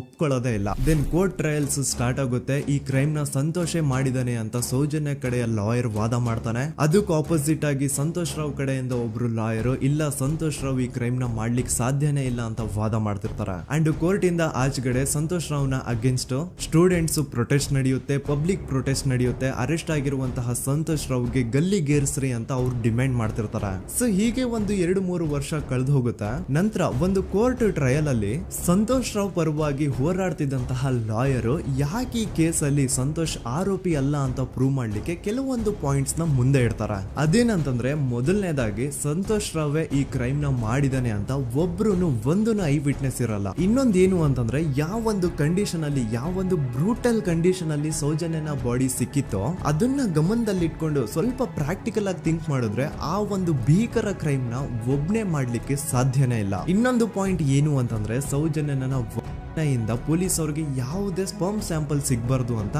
6 ಇಂಚು ಅಷ್ಟು ಮಣ್ಣು ಹಾಕಿರ್ತಾರ. ಸೊ ಈಗ ನೀವೇ ಹೇಳಿ, ಮೆಂಟಲಿ ಇಲ್ಲಿರುವಂತಹ ಪರ್ಸನ್ಗೆ ಇಷ್ಟೊಂದು ಬುದ್ಧಿವಂತಿಕೆ ಇರುತ್ತಾ ಅನ್ಕೊಳ್ಳಿ. ಅಷ್ಟೊಂದು ಬುದ್ಧಿವಂತಿಕೆ ಅವ್ನಿಗಿದ್ರು ಆ ಕ್ರೈಮ್ ಮಾಡಾದ್ಮೇಲೆ ಅವನ ಆ ಊರಿಂದ ಓಡ್ ಹೋಗ್ಬೋದಾಗಿತ್ತು. ಆದ್ರೆ ಮತ್ತ್ಯಾಕೆ ಅವನು ಅದೇ ಊರಲ್ಲೇ ಇರ್ತಾನೆ. ಅಂಡ್ ಸೌಜನ್ಯ ಕೊನೆಯದಾಗಿ ಪ್ರಕೃತಿ ಹಾಸ್ಪಿಟಲ್ ಮುಂದ್ಗಡೆಯಿಂದ ನಡ್ಕೊಂಡು ಹೋಗ್ತಾ ಇರ್ಬೇಕಾದ್ರೆ ಆ ಪ್ರಕೃತಿ ಹಾಸ್ಪಿಟಲ್ ನ ಸೆಕ್ಯೂರಿಟಿ ಗಾರ್ಡ್ ನೋಡ್ತಾನೆ. ಅಂಡ್ ಪ್ರಕೃತಿ ಹಾಸ್ಪಿಟಲ್ ನ ಆಚೆಗಡೆ CCTV ಕ್ಯಾಮೆರಾನು ಇರುತ್ತೆ. ಸಡನ್ಲಿ ಆ CCTV ಫುಟೇಜ್ ಕೂಡ ಕಾಣೆ ಆಗ್ಬಿಡುತ್ತಾ. ಇನ್ನೊಂದೇನು ಅಂತಂದ್ರೆ, ಸೌಜನ್ಯ ಮರ್ಡರ್ ಆಗಿದ್ದು ನೆಕ್ಸ್ಟ್ ದಿನಾನೇ ಪೊಲೀಸ್ ಅವರು ಆರೋಪಿನ ಹಿಡಿದ್ರು. ಸೊ ಹಾಗಿದ್ದಾಗ ಆ ಕಲೆಕ್ಟ್ ಮಾಡಿರುವಂತಹ ಸ್ಪರ್ಮ್ ಸ್ಯಾಂಪಲ್ಸ್ ನ ಲ್ಯಾಬ್ ಗೆ ಕಳಿಸಿ ಇವನೇ ಆರೋಪಿ ಅಂತ ಕನ್ಫರ್ಮ್ ಮಾಡೋ ಬದಲಾಗಿ ಯಾಕೆ ಪೊಲೀಸ್ ಅವರು ಆ ಸ್ಪರ್ಮ್ ಸ್ಯಾಂಪಲ್ಸ್ ನ ತಮ್ಮ ಹತ್ರನೇ ಇಟ್ಕೊಂಡು 12 ದಿನವರೆಗೂ ಅದಕ್ಕೆ ಫಂಗಸ್ ಹಿಡಿಯೋವರೆಗೂ ಕಾದು ಆಮೇಲೆ ಅದನ್ನ ಲ್ಯಾಬ್ ಕಳಿಸಿದ್ರು. ಅಂಡ್ ಮೇನ್ ಇಂಪಾರ್ಟೆಂಟ್ ಆಗಿ ಸಂತೋಷ್ ರಾವ್ಗೆ ಒಂದು ಗುಪ್ತ ರೋಗ ಇರುತ್ತೆ, ಅದೇ ಫಿಮೋಸಿಸ್ ಅಂತ. ಈ ಕಾಯಿಲೆ ಏನು ಅಂತ ನಾನು ಈ ವಿಡಿಯೋದಲ್ಲಿ ಡೀಟೇಲ್ಡ್ ಆಗಿ ಎಕ್ಸ್ಪ್ಲೈನ್ ಮಾಡ್ಲಿಕ್ಕೆ ಆಗಲ್ಲ. ಜಸ್ಟ್ ತಿಳ್ಕೊಳ್ಳಿ, ಈ ಒಂದು ಕಾಯಿಲೆ ಇರೋರು ಇಂಟಿಮಸಿ ಮಾಡ್ಲಿಕ್ಕೆ ಆಗಲ್ಲ. ಇನ್ ಕೇಸ್ ಮಾಡಿದ್ರು ಅವರು ಸುಖ ಅಲ್ಲ ನರಕ ಕಾಣ್ತಾರ. ಸೊ ಇಷ್ಟೆಲ್ಲ ವ್ಯಾಲಿಡ್ ಪಾಯಿಂಟ್ಸ್, ಇಷ್ಟೆಲ್ಲ ಫ್ಯಾಕ್ಟ್ಸ್ ಕಣ್ ಮುಂದೆ ಇರಬೇಕಾದ್ರೆ ಸ್ಟಿಲ್ ಪೊಲೀಸ್ ಅವರು ಯಾಕೆ ಈ ಕ್ರೈಮ್ ನ ಸಂತೋಷ್ ರಾವೇ ಮಾಡಿದಾನೆ ಅಂತ ಇವನ್ ಹಿಂದೆ ಬಿದ್ದಿದ್ದಾರೆ. ಯಾಕೆ ಅವರು ಈ ಕ್ರೈಮ್ ಇವನ್ ಬಿಟ್ರೆ ಬೇರೆ ಯಾರಾದ್ರೂ ಮಾಡಿರ್ಬೋದಲ್ಲ ಅಂತ ಆ ಆಂಗಲ್ ಅಲ್ಲಿ ಇನ್ವೆಸ್ಟಿಗೇಷನ್ ಮಾಡ್ತಿಲ್ವಲ್ಲ ಅಂತ ಪೊಲೀಸ್ ಅವರ ಇನ್ವೆಸ್ಟಿಗೇಷನ್ ಮೇಲೆ ಈಗ ಕ್ವಶನ್ ಬರುತ್ತೆ. So after hearing all of this, ಎಲ್ಲರಿಗೂ ಈಗ ಪೊಲೀಸ್ ಅವರ ಇನ್ವೆಸ್ಟಿಗೇಷನ್ ಇನ್ವೆಸ್ಟಿಗೇಷನ್ ಮೇಲೆ ಡೌಟ್ ಬರುತ್ತೆ. ಅಂಡ್ ಈವನ್ ಸೌಜನ್ಯ ಅವ್ರ ಮನೆಯವರು ಕೂಡ ನಿಜವಾದ ಆರೋಪಿ ಸಂತೋಷ್ ಅಲ್ಲ ಅಂತ ತಮ್ಮ ಅಭಿಪ್ರಾಯನ ವ್ಯಕ್ತಪಡಿಸ್ತಾರೆ. ಆಗ ಅಲ್ಲಿವರೆಗೂ ಸಂತೋಷ್ ರಾವ್ನ ಗಲ್ಲಿಗೇರಿಸಿ ಅಂತ ಏನು student protest and public protest ಎಲ್ಲ ನಡೀತಾ ಇತ್ತು, ಈಗ ಅದೆಲ್ಲ ನಿಂತು ಹೋಗಿ ಎಲ್ಲಾ ಹೇಟ್ರೇಡ್ ಪೊಲೀಸ್ ಅವ್ರ ಕಡೆಗೆ ಹೋಗುತ್ತೆ. ಪೊಲೀಸ್ ಅವರು ಈ ಕೇಸಲ್ಲಿ ಕರಪ್ಟ್ ಆಗಿದ್ದಾರೆ, ಪೊಲೀಸ್ ಅವರೇ ಸತ್ಯ ಮುಚ್ಚಿಡ್ಲಿಕ್ಕೆ ಟ್ರೈ ಮಾಡ್ತಿದ್ದಾರೆ. ಹಾಗಾಗಿ ಈ ಕೇಸ್ ನ ಇನ್ಮುಂದೆ ಪೊಲೀಸ್ ಅವರಲ್ಲದೆ ಸಿಬಿಐ ಅವರು ಇನ್ವೆಸ್ಟಿಗೇಷನ್ ಮಾಡಬೇಕು, ಈ ಕೇಸ್ ನ ಸಿಬಿಐ ಒಪ್ಸಿ ಅಂತ ಅಗೇನ್ ಪ್ರೊಟೆಸ್ಟ್ ಗಳು ಸ್ಟಾರ್ಟ್ ಆಗ್ತವೆ. ಸೊ ಧರ್ಮಸ್ಥಳದಲ್ಲಿ ಇಷ್ಟೊಂದು ಹೋರಾಟಗಳಾಗ್ತಿದಾವೆ, ಒಬ್ಳು ಹುಡುಗಿ ಜೊತೆ ಇಷ್ಟೊಂದು ಅನ್ಯಾಯ ಆಗಿದೆ, ಆದ್ರೂ ಸಹ ಧರ್ಮಾಧಿಕಾರಿ ಏನು ಮಾತೇ ಆಡ್ತಿಲ್ವಲ್ಲ ಈ ಹುಡುಗಿ ಬಗ್ಗೆ ಅಂತ ಜನರು ಪ್ರಶ್ನೆ ಮಾಡಿದಾಗ ಆಗ ಧರ್ಮಾಧಿಕಾರಿನೂ ಜನರು ಮುಂದೆ ಬಂದ್ಬಿಟ್ಟು ಈ ಕೇಸ್ ನ ಸಿಬಿಐ ಒಪ್ಸಿ ಅಂತ ಹೋರಾಟ ಮಾಡ್ತಾರ. ನಂತರ ಈ ಒಂದು ಕೇಸು ಪೊಲೀಸ್ ಅವರಿಂದ ಸಿಬಿಐ ಕೈಗೆ ಹೋಗುತ್ತೆ. ಸಿಬಿಐ ಕೈಗೆ ಹೋಗಿದ ತಕ್ಷಣ ಇಲ್ಲೇನು ಸತ್ಯ ಹೊರಗೆ ಬಂದಿಲ್ಲ. ಆ ಸಿಬಿಐ ಅವರು 3-4 ವರ್ಷ ಟೈಮ್ ತಗೊಂಡು ಮತ್ತೆ ಈ ಒಂದು ಕೇಸ್ ನ ರೀ ಇನ್ವೆಸ್ಟಿಗೇಷನ್ ಮಾಡ್ತಾರ. ಆದ್ರೆ ಅಲ್ಲೇನು ಇನ್ವೆಸ್ಟಿಗೇಷನ್ ಮಾಡ್ಲಿಕ್ಕೆ ಉಳ್ದೇ ಇರಲ್ಲ. ಆ ಪೊಲೀಸ್ ಅವರು ಅವ್ರ ಕೈಯಲ್ಲಿ ಈ ಕೇಸು ಇದ್ದಷ್ಟು ದಿನ ಎಷ್ಟಾಗುತ್ತೋ ಅಷ್ಟು ಎವಿಡೆನ್ಸ್ ನ ಡಿಸ್ಟ್ರಾಯ್ ಮಾಡ್ಬಿಟ್ಟಿರ್ತಾರ. ಸೊ ಹಾಗಾಗಿ ಅಲ್ಲಿ ಸಿಬಿಐ ಅವ್ರಿಗೆ ಇನ್ವೆಸ್ಟಿಗೇಷನ್ ಮಾಡ್ಲಿಕ್ಕೆ ಏನ್ ಉಳ್ದೇ ಇರಲ್ಲ. ಆದ್ರೂ ಸ್ಟಿಲ್ ಅವರು 3-4 ಇಯರ್ಸ್ ಟೈಮ್ ತಗೊಂಡು ನಂತರ ಫೈನಲಿ ಒಂದು ರಿಪೋರ್ಟ್ ನ ಕೋರ್ಟ್ ಗೆ ಸಬ್ಮಿಟ್ ಮಾಡ್ತಾರ. ಅಂಡ್ ಸಿಬಿಐ ಅವರು ಕೋರ್ಟ್ ಗೆ ಸಬ್ಮಿಟ್ ಮಾಡಿರುವಂತಹ ಆ ಒಂದು ರಿಪೋರ್ಟ್ ಅಲ್ಲಿ ಏನಿತ್ತು ಅಂದ್ರೆ ಸಿಬಿಐ ಇನ್ವೆಸ್ಟಿಗೇಷನ್ ಕನ್ಫರ್ಮ್ಸ್ ದಟ್ ಈ ಒಂದು ಕ್ರೈಮ್ ನ ಸಂತೋಷ್ ರಾವ್ ಮಾಡಿದಾನೆ ಅಂತ. ಆದ್ರೆ ಐರಾನಿ ಈಸ್ ಇದೇ ಒಂದು ರಿಪೋರ್ಟ್ ಅಲ್ಲಿ ಇವ್ರು ಏನ್ ಹೇಳ್ತಾರೆ ಅಂದ್ರೆ ಅವ್ರಿಗೆ ಯಾವುದೇ ತರ ಎವಿಡೆನ್ಸ್ ಸಿಕ್ಕಿಲ್ಲ ಅಂತ. ಯಾಕಂದ್ರೆ ಈ ಸೌಜನ್ಯ ಕೇಸ್ ಪೊಲೀಸ್ ಅವ್ರ ಕೈಯಲ್ಲಿ ಇದ್ದಾಗ ಪೊಲೀಸ್ ಅವರು ತಮ್ಮ ನಿರ್ಲಕ್ಷ್ಯದಿಂದ ಎಲ್ಲಾ ಎವಿಡೆನ್ಸ್ ನ ಕಳ್ಕೊಂಡ್ಬಿಟ್ಟಿರ್ತಾರ. ಅಂತದ್ರಲ್ಲಿ ಯಾವ ಒಂದು ಆಧಾರದ ಮೇಲೆ ಇವರು ಸಂತೋಷ್ ರಾವ್ ಈ ಕ್ರೈಮ್ ನ ಮಾಡಿದ್ದಾರೆ ಅಂತ ಕ್ವಶನ್ ಮಾಡಿದಾಗ ಸಿಬಿಐ ಅವ್ರ ಕಡೆಯಿಂದ ನೋ ಆನ್ಸರ್. ನೋಡಿ, ಮೊದ್ಲು ಈ ಒಂದು ಕೇಸ್ ನ ಪೊಲೀಸ್ ಅವರು ಇನ್ವೆಸ್ಟಿಗೇಷನ್ ಮಾಡಿ ನಂತರ ಈ ಒಂದು ಕೇಸು ಸಿಬಿಐ ಅವ್ರ ಕೈಗೆ ಹೋಗಿ ಅವರು 3-4 ವರ್ಷ ಟೈಮ್ ತಗೊಂಡು ಇನ್ವೆಸ್ಟಿಗೇಷನ್ ಮಾಡಿ ದೆನ್ ಫೈನಲ್ ರಿಪೋರ್ಟ್ ನ ಕೋರ್ಟ್ ಗೆ ಸಬ್ಮಿಟ್ ಮಾಡೋಷ್ಟ್ರಲ್ಲಿ ಸುಮಾರು 5-6 ವರ್ಷ ಕಳೆದು ಹೋಗಿರುತ್ತೆ. ಅಂಡ್ ಸ್ಟಿಲ್ ಈ ಒಂದು ಕೇಸ್ ಅಲ್ಲಿ ಏನೂ ಕನ್ಕ್ಲೂಷನ್ ಸಿಕ್ಕಿರಲ್ಲ. ಎವ್ರಿ ಇಯರ್ ಸೌಜನ್ಯನ ಬರ್ತ್ಡೇ ಇದ್ದಾಗ ಅಥವಾ ತಿಥಿ ಇದ್ದಾಗ ಅವಳನ್ನ ನೆನೆಸ್ಕೊಂಡು ಅವಳ ಹೆಸರಲ್ಲಿ public protest and student protest ನಡೀತಾನೆ ಇರ್ತವೆ. ಸೊ ಒಂದು ದಿನ ಈ ಒಂದು ಪ್ರೊಟೆಸ್ಟ್ ಗಳ ನ್ಯೂಸ್ ಗಿರೀಶ್ ಮುಟ್ಟಣ್ಣನವರ ಗಮನಕ್ಕೆ ಬರುತ್ತೆ. ಯಾರೀ ಗಿರೀಶ್ ಮುಟ್ಟಣ್ಣನವರ ಅಂದ್ರೆ ಇವರು very honest X police man. ನೀವು ನಂಬಲ್ಲ, ಇವ್ರು ಪೊಲೀಸ್ ಆಫೀಸರ್ ಇದ್ದಾಗ ಪಬ್ಲಿಕ್ ಅಲ್ಲಿ ಒಬ್ಬ MLA ಹೊಡೆದಿರ್ತಾರ. ಅಷ್ಟೇ ಅಲ್ಲ, ಪೊಲೀಸ್ ಡಿಪಾರ್ಟ್ಮೆಂಟ್ ಅಲ್ಲಿ ಕರಪ್ಷನ್ ಇದೆ, ಕರಪ್ಷನ್ ಇದ್ದಿದ್ ಕಡೆ ನಾನ್ ಇರಲ್ಲ ಅಂತ ಹೇಳ್ಬಿಟ್ಟು ತಮ್ಮ ಪೊಲೀಸ್ ಡ್ಯೂಟಿನ ಬಿಟ್ಬಿಟ್ಟು ಈಗ ಸಮಾಜದಲ್ಲಿ ಏನೇ ಅನ್ಯಾಯ ಆಗಿದ್ರು ಅದ್ರ ಅಗೇನ್ಸ್ಟ್ ವಾಯ್ಸ್ ರೈಸ್ ಮಾಡ್ತಿದಾರ. ಸೊ ಈ ಗಿರೀಶ್ ಮುಟ್ಟಣ್ಣನವರಿಗೆ ಸೌಜನ್ಯ ಕೇಸ್ ಬಗ್ಗೆ ಗೊತ್ತಾದಾಗ ಅವ್ರಿಗೆ ಈ ಕೇಸು ತುಂಬಾನೇ ಕಾಡುತ್ತೆ. ಅಲ್ಲ, ಇಷ್ಟೊಂದು ವರ್ಷಗಳಾಗೋಯ್ತು ಆ ಹುಡುಗಿ ಜೊತೆ ಅನ್ಯಾಯ ಆಗಿ, ಸ್ಟಿಲ್ ಈ ಒಂದು ಕೇಸ್ ನ ಕನ್ಕ್ಲೂಷನ್ ಸಿಕ್ತಿಲ್ವಲ್ಲ, ಏನ್ ನಡೀತಿದೆ ಧರ್ಮಸ್ಥಳದಲ್ಲಿ ಅರ್ಥ ಆಗ್ತಿಲ್ವಲ್ಲ ಅಂತ ಈ ಗಿರೀಶ್ ಅವರು ತಮ್ಮ ಹಳೆ ಪೊಲೀಸ್ ಕಾಂಟ್ಯಾಕ್ಟ್ಸ್ ನ ಯೂಸ್ ಮಾಡ್ಕೊಂಡು ಆ ಸೌಜನ್ಯ ಕೇಸ್ ಫೈಲ್ ನ ಒಂದು ಕಾಪಿನ ತಮ್ಮ ಹತ್ರ ತರಿಸ್ಕೋತಾರ. ಆ ಒಂದು ಕೇಸ್ ಫೈಲ್ ಅಲ್ಲಿ ಸೌಜನ್ಯ ಬಗ್ಗೆ ಅಷ್ಟೇ ಅಲ್ಲದೆ ಸಂತೋಷ್ ರಾವ್ ಬಗ್ಗೆನೂ ಇನ್ಫಾರ್ಮೇಶನ್ ಇರುತ್ತೆ. ಅಂಡ್ ಗಿರೀಶ್ ಅವರು ಸಂತೋಷ್ ಬಗ್ಗೆ ಇರುವಂತಹ ಇನ್ಫಾರ್ಮೇಶನ್ ನೋಡ್ತಾ ಇರ್ಬೇಕಾದ್ರೆ ಅವರು ಒಂದು ವಿಷಯನ ನೋಟಿಸ್ ಮಾಡ್ತಾರ. ಅದೇನಂತಂದ್ರೆ ಪೊಲೀಸ್ ಅವರು ಸಂತೋಷ್ ರಾವ್ನ ಬರೀ ಸೌಜನ್ಯ ಕೇಸಲ್ಲಿ ಒಂದೇ ಫಿಟ್ ಮಾಡಿರಲ್ಲ, ಸೌಜನ್ಯ ಸಾಯೋಕ್ಕಿಂತ 20 ದಿನ ಹಿಂದೆ ಧರ್ಮಸ್ಥಳದಲ್ಲೇ ನಡೆದಿರುವಂತಹ ಒಂದು ಕ್ರೈಮ್ ಅಲ್ಲಿನೂ ಸಹ ಸಂತೋಷ್ ರಾವ್ ಆರೋಪಿ ಅಂತ ಮೆನ್ಷನ್ ಮಾಡಿರ್ತಾರ. ಸೊ ಸೌಜನ್ಯ ಕೇಸ್ ಬಿಟ್ಟು ಆ ಇನ್ನೊಂದು ಕೇಸ್ ಯಾವುದು, ಅದಕ್ಕೂ ಸಂತೋಷ್ಗೂ ಏನ್ ಸಂಬಂಧ, ಅದ್ರಲ್ಲಿ ಯಾಕೆ ಸಂತೋಷ್ನ ಪೊಲೀಸ್ ಅವರು ಫಿಟ್ ಮಾಡಿದ್ರು ಅಂತ ಪ್ರತಿಯೊಂದು ಹೇಳ್ತೀನಿ. ಆದ್ರೆ ನಾನಿಲ್ಲಿ ಯಾರ್ದು ರಿಯಲ್ ನೇಮ್ಸ್ ನ ಬಳಸಲ್ಲ. ಯಾಕಂದ್ರೆ ಮುಂದೆ ಕೇಸಲ್ಲಿ ತುಂಬಾ ದೊಡ್ಡ ಪವರ್ಫುಲ್ ವ್ಯಕ್ತಿಗಳ ಹೆಸರುಗಳು ಬರ್ತವೆ. ಅಂಡ್ ನನ್ ವಿಡಿಯೋ ಯೂಟ್ಯೂಬ್ ಇಂದ ಡಿಲೀಟ್ ಆಗೋದು ನನ್ಗೆ ಇಷ್ಟ ಇಲ್ಲ. ಹಾಗಾಗಿ ನಾನಿಲ್ಲಿ ಯಾರ್ದು ರಿಯಲ್ ನೇಮ್ಸ್ ನ ಬಳಸ್ತಿಲ್ಲ. ಬಟ್ ಯಾರ ಬಗ್ಗೆ ಹೇಳ್ತಿದ್ದೀನಿ ಅಂತ ಒಂದ್ ಸ್ವಲ್ಪ ನೀವೇ ಅರ್ಥ ಮಾಡ್ಕೊಳ್ಳಿ. ನೋಡಿ, ಧರ್ಮಸ್ಥಳದಲ್ಲಿ ಮಾಫಿಯಾ ಕೈಂಡ್ ಆಫ್ ನಡೆಸ್ತಿರುವಂತಹ ಒಂದು ವೆರಿ ಪವರ್ಫುಲ್ ಗೌಡ್ರು ಕುಟುಂಬ ಇದೆ. ಇವ್ರ ಹತ್ರ ಬೇಜನ್ ಆಸ್ತಿ, ಬೇಜನ್ ದುಡ್ಡು, ಬೇಜನ್ ಪವರ್, ಬೇಜನ್ ಇನ್ಫ್ಲೂಯೆನ್ಸ್ ಎಲ್ಲಾನು ಇದೆ. ಆ ಊರಲ್ಲಿ ಈ ಗೌಡ್ರು ಕುಟುಂಬದ್ದು ಎಷ್ಟೊಂದು ಕಂಟ್ರೋಲ್ ಇದೆ ಅಂತಂದ್ರೆ ಅವ್ರನ್ನ ಎದುರು ಹಾಕೊಳ್ಳೋರೆ ಯಾರು ಇಲ್ಲ. ಅಂಡ್ ಈ ಒಂದು ಗೌಡ್ರು ಕುಟುಂಬ ಒಂದು ಪ್ರೈವೇಟ್ ಟ್ರಸ್ಟ್ ಹೆಸರಲ್ಲಿ ಒಂದು ವೆರಿ ಪಾಪ್ಯುಲರ್ ದೇವಸ್ಥಾನನ ಸುಮಾರು ವರ್ಷಗಳಿಂದ ತಲೆ ಮಾರುಗಳಿಂದನೂ ನಡ್ಸ್ಕೊಂಡ್ ಬಂದಿರ್ತಾರ. ಅದೇ ಒಂದು ದೇವಸ್ಥಾನದಲ್ಲಿ 60 ವರ್ಷ ವಯಸ್ಸಾಗಿರುವಂತಹ ನಾರಾಯಣ ಅನ್ನೋ ಒಬ್ಬ ವ್ಯಕ್ತಿ ಮಾವುತನಾಗಿ ಕೆಲಸ ಮಾಡ್ತಿರ್ತಾನೆ. ನಾರಾಯಣ ಅವ್ರ ತಂದೆನೂ ಅದೇ ದೇವಸ್ಥಾನದಲ್ಲಿ ಮಾವುತಾಗಿ ಕೆಲಸ ಮಾಡ್ತಾ ಇದ್ರು, ಅವ್ರ ತಂದೆನೂ ಅದೇ ದೇವಸ್ಥಾನದಲ್ಲಿ ಮಾವುತಾಗಿ ಕೆಲಸ ಮಾಡ್ತಾ ಇದ್ರು. ಸೊ ಹೀಗೆ ತಲೆ ಮಾರುಗಳಿಂದ ಮಾವುತಾಗಿನೇ ನಾರಾಯಣನ ಕುಟುಂಬ ಆ ಒಂದು ದೇವಸ್ಥಾನದಲ್ಲಿ ಕೆಲಸ ಮಾಡ್ತಾ ಇರುತ್ತೆ. ಸೊ ಒಮ್ಮೆ ತುಂಬಾ ವರ್ಷಗಳ ಹಿಂದೆ ನಾರಾಯಣ ಅವ್ರ ತಂದೆ ಆ ದೇವಸ್ಥಾನದಲ್ಲಿ ಮಾವುತಾಗಿ ಕೆಲಸ ಮಾಡ್ತಾ ಇರ್ಬೇಕಾದ್ರೆ ಆಗಿನ ದೇವಸ್ಥಾನದ ಧರ್ಮಾಧಿಕಾರಿ ಆ ಮಾವುತನ ಕೆಲ್ಸದ ಮೇಲೆ ಇರುವಂತಹ ನಿಷ್ಠೆ, ಅವನ ನಿಯತ್ತು ಅಂಡ್ ತಲೆಮಾರುಗಳಿಂದ ಅವರು ದೇವಸ್ಥಾನಕ್ಕೆ ಸಲ್ಲಿಸ್ತಿರುವಂತಹ ಸೇವೆನ ಮೆಚ್ಚಿ ಆ ಧರ್ಮಾಧಿಕಾರಿ ಆ ನಾರಾಯಣ ಅವ್ರ ತಂದೆ ಆ ಮಾವುತನಿಗೆ ಒಂದು ಜಮೀನ್ ಕೊಡ್ತಾರೆ ಆಸ್ ಎ ಗಿಫ್ಟ್ ಆಗಿ. ಸೊ ಈಗ ಫ್ಲಾಶ್ ಬ್ಯಾಕ್ ಇಂದ ಒಂದ್ ಸ್ವಲ್ಪ ಮುಂದೆ ಬರುವ 2010-11ರಲ್ಲಿ ಯಾವೊಂದು ಜಮೀನ ಆಗಿನ ಧರ್ಮಾಧಿಕಾರಿ ನಾರಾಯಣ ಅವ್ರ ತಂದೆಗೆ ಆಸ್ ಎ ಗಿಫ್ಟ್ ಆಗಿ ಕೊಟ್ಟಿದ್ರು, ಈಗ ನಾರಾಯಣ ಅವ್ರ ತಂದೆ ಸತ್ ಹೋಗಿ ಆ ಒಂದು ಜಮೀನು ನಾರಾಯಣ ಹೆಸರಿಗೆ ಆಗಿರುತ್ತೆ. ಅಂಡ್ ಆಗಷ್ಟೇ ಗೊತ್ತಾಗುತ್ತೆ ಆ ಜಮೀನ ವೆರಿ ಆಪೋಸಿಟ್ ಒಂದು ದೊಡ್ಡ ಹೈವೇ ಬರ್ತಿದೆ ಅಂಡ್ ಅದರಿಂದ ಜಮೀನ ರೇಟು 10 ಪಟ್ಟು ಜಾಸ್ತಿ ಆಗುತ್ತೆ ಅಂತ.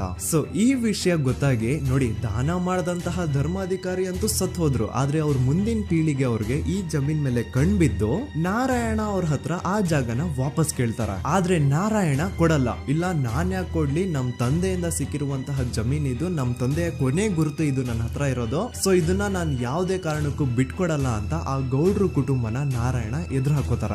ಆಗ ಗೌಡ್ರು ಕುಟುಂಬದವ್ರಿಗೆ ಕೋಪ ಬಂದು ಅವ್ರೇನ್ ಮಾಡ್ತಾರೆ ಅಂದ್ರೆ ನಾರಾಯಣ ಮನೆಗೆ ನೀರಿನ ಸಪ್ಲೈ ಇರುತ್ತಲ್ವಾ ಅದನ್ನ ಬಂದ್ ಮಾಡ್ತಾರ, ಎಲೆಕ್ಟ್ರಿಸಿಟಿ ಸಪ್ಲೈನು ಕಟ್ ಆಫ್ ಮಾಡ್ತಾರ, ಊರಲ್ಲಿರುವಂತಹ ಎಲ್ಲಾ ಚರಂಡಿಗಳನ್ನ ಕ್ಲೀನ್ ಮಾಡಿ ಆ ಕಸ ಏನಿರುತ್ತೋ ಅದನ್ನ ತಂದು ನಾರಾಯಣ ಮನೆ ಮುಂದೆ ಹಾಕ್ತಾರ. ಇಷ್ಟೇ ಅಲ್ಲ, ನಾರಾಯಣ ಅವ್ರ ಹೆಂಡತಿ ಮಕ್ಕಳು ಎಲ್ಲಾದ್ರೂ ಆಚೆ ಹೋಗ್ತಾ ಬರ್ತಾ ಇದ್ರೆ ಅವ್ರನ್ನ ಕೆಟ್ಟದಾಗ ಬೈಯೋದು, ಹೊಡ್ಕೊಳ್ಳೋದು, ಬಡ್ಕೊಳ್ಳೋದೆಲ್ಲ ಮಾಡ್ತಿರ್ತಾರ. ಇಷ್ಟೆಲ್ಲ ಆಗ್ತಾ ಇದ್ರು ಸ್ಟಿಲ್ ನಾರಾಯಣ ಮಾತ್ರ ಆ ಜಾಗನ ಬಿಟ್ಕೊಡಲ್ಲ. ಆ ಜಾಗದ್ಗೋಸ್ಕರ ನೀನ್ ಬೇಕಿದ್ರೆ ಇದನ್ನೆಲ್ಲ ಸಹಿಸ್ಕೊಂಡಿರಪ್ಪ, ನಮ್ ಕೈಲಂತೂ ಆಗಲ್ಲ ಅಂತ ನಾರಾಯಣನ ಹೆಂಡತಿ ಮಕ್ಕಳು ಅವನ್ನ ಬಿಟ್ಟು ಬೇರೆ ಊರಿಗೆ ಹೋಗ್ಬಿಡ್ತಾರ. ಈಗ ಮನೆಯಲ್ಲಿ ನಾರಾಯಣ ಅಂಡ್ 45 ವರ್ಷ ವಯಸ್ಸಿರುವಂತಹ ನಾರಾಯಣ ಅವ್ರ ತಂಗಿ ಯಮುನಾ ಅವ್ರು ಮಾತ್ರ ಇಬ್ರೇ ಇರ್ತಾ ಇದ್ರು.